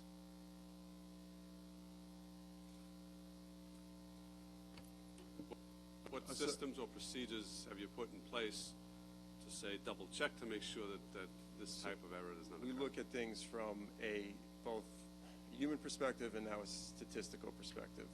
We have an analytics group that has now, in the past 6 months, have taken front and center in the check of the quality control division. So one of them being, no bias, a very numerical perspective, and one is a very assessment, appraisal-related perspective. So with the combination of the appraisal background and the statistical background, you do get a double look at these parcels. And 842 parcels on the roll of 425,000 is something that I do take personally, and a number like that, I would like to bring it to zero. It's something that, once again, we look at this from a perspective of every single bit of data, whether it be, I think 842 parcels is 0.001% of the assessment roll, the tax roll, but it still means everything to us. So it's something that we look at from two different angles now. Let's say, DeRidge. I just want to take a moment just to tell you that as a legislator, I appreciate your approach to this, how you handled it from the time you came here. You owned it, and you explained how it happened. I can be honest that I might not completely comprehend what you said in some ways, and I think I'm not alone. But I do appreciate that you did not try to hide it or in any way disown it. So that's refreshing, and I understand how complicated this process is, and I appreciate your candor and just being straight with us. I have one question. Do you feel that this role that we're about to prove is you're confident it's accurate? 100%. All right, thank you. Thank you. Mr. Diamond, since this affected your property, did you want to add anything else? Okay. No, wait. You have to approach the microphone and speak there. Mr. Diamond's going to say a few words. Okay. You can take they'll step aside. There are two issues here, and they're getting confused. The first issue is the fact that the properties were changed in the first place, okay? They were changed back in June with no notice to anyone, no request for correction of errors, no transparency at all. Even if the changes were valid, okay, then they still should have been done with transparency, with informing the homeowners that, yes, we're making a change to your property, and this is why, and here's your chance to dispute it. Okay, that's why I'm getting so angry sitting here and listening to this, because that's one big piece, and nobody is addressing the fact that these changes were made in the first place. They said that although the error occurred in June, they didn't discover it until October. That error is a second piece. So how could, I mean, if the mistake that occurred was not known until October, how could they have notified you that they had made an error? That wasn't a mistake. They consciously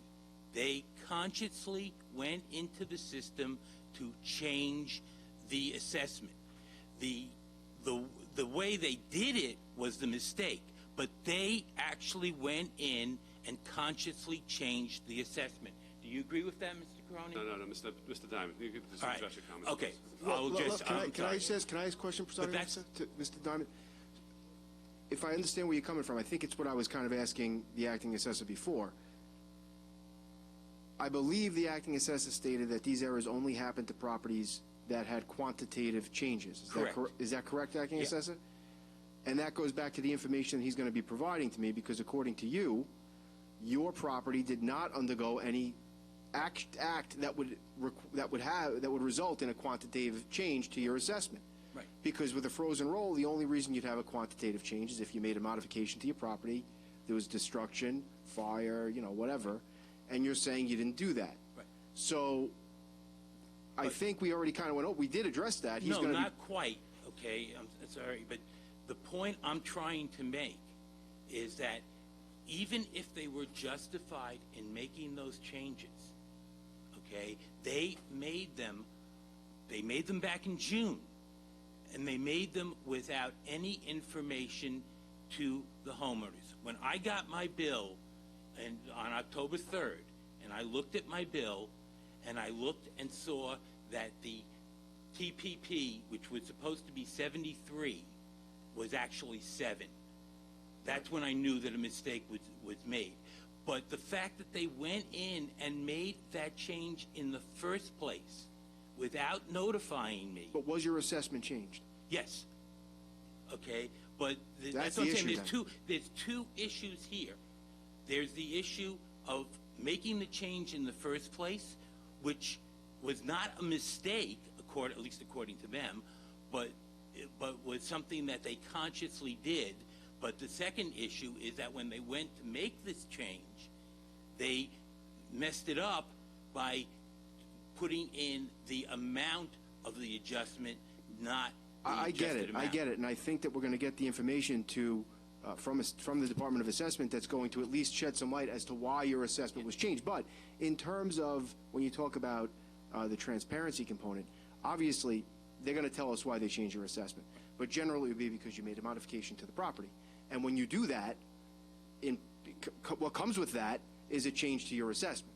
But if they can show me what criteria they used to decide that my property was one of the 842, I'd be willing to accept it. And that's what he's told us he's going to get me the information for. But so I will be. You're still missing my point. Okay? Don't you agree that when they made the decision to make that change, that they should have informed me first? Wouldn't that be transparency? Are you referring to a change in your assessment? Yes. They went and changed everyone my is assessment. Everyone is sent a copy of their assessment. Correct. in the mail. Right. No. They did that after the fact. Right. Okay. Look, I think that we're kind of saying the same thing, and we're going around circles. The bottom line is they complied with all the statutory requirements in terms of sending you your proposed assessments. So you're saying that they go in by going in after the fact and making a change to the base exemption, that therefore changed my net taxable value, that going in and doing that was totally legal without informing me? What I'm telling you is, I've asked for the information from the acting assessor. If he provides me information that indicates that there was lack of notification as the statute requires, that's certainly something we're going to address. You're dodging I'm not. the issue. I'm not. Yes, you I think we've gone over this. I don't understand why, when they first made this change, homeowners weren't informed. This is okay. Now I think we've gone completely around the circle. I've said this before. They've told you they inadvertently changed those 842. No. You're blending the two. No, you're misunderstanding. You're blending the two issues. You're misunderstanding. There's two separate issues. You're simply not understanding what they're telling you, basically. I mean, I understand it a lot better than you do. Okay. Okay. We're good. All right, thank you, sir. But it's two separate issues here. All right, thank you, sir. I would like to say that, I mean, a couple of my legislators colleagues have indicated they appreciate your transparency. I would echo what they said, Mr. Cronin. And I would also say I would give you some credit for at least moving to swiftly fix this. So, did you have anything else you want to add? No, I'm okay. Thank you very much. Any other legislators? So we're in committees. I guess you want to have a vote in finance first?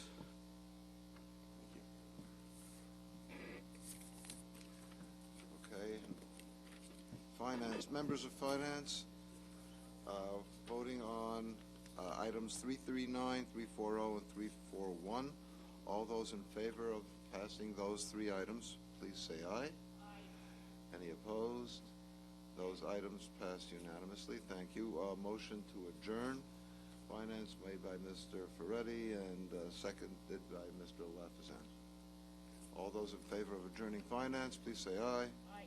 Any opposed? Finance is adjourned. Okay. Now, Rules Committee, same three items, 339, 340, and 341.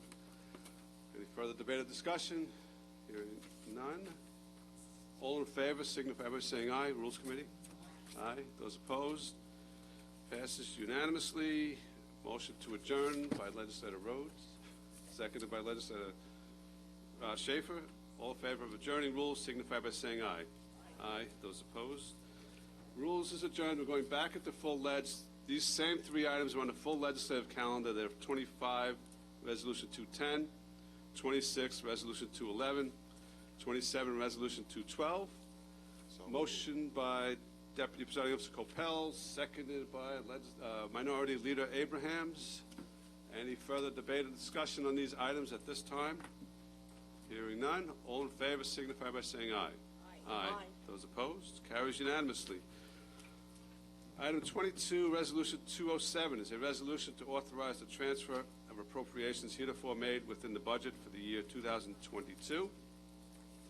Motion by Legislator Walker, seconded by Deputy Legislator Ford.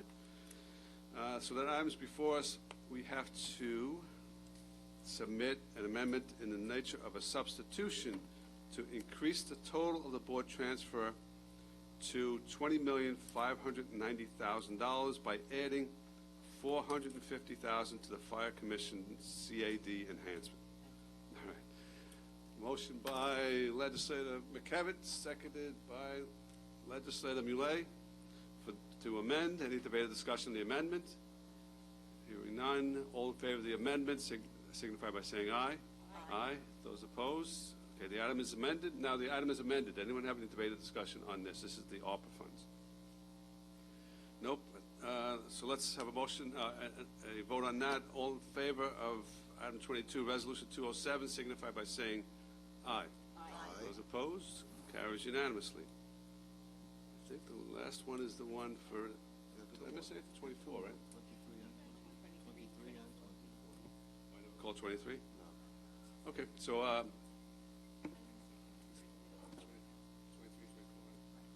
let's call 23 first. That is item 23, resolution number 208, motion by Legislator Lafazan, seconded by Legislator Gaylor. Any debate or discussion on that item, 23? Hearing none. All in favor signify by saying aye. Aye. Aye. Okay, I think the last item is 22, which is the one Arnie's going to be recusing himself. 24, I'm sorry.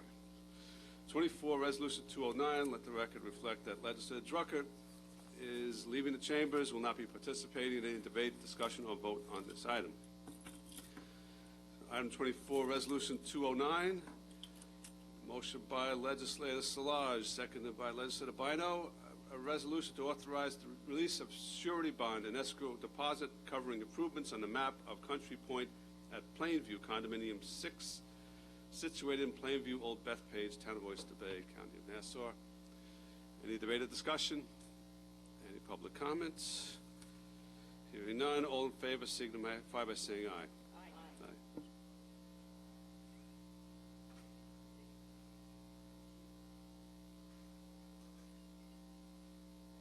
Motion to adjourn by Legislator DeRiggi Whitten, seconded by Legislator Walker. All in favor of adjourning signify by saying aye. Aye. Those opposed, the legislature is adjourned.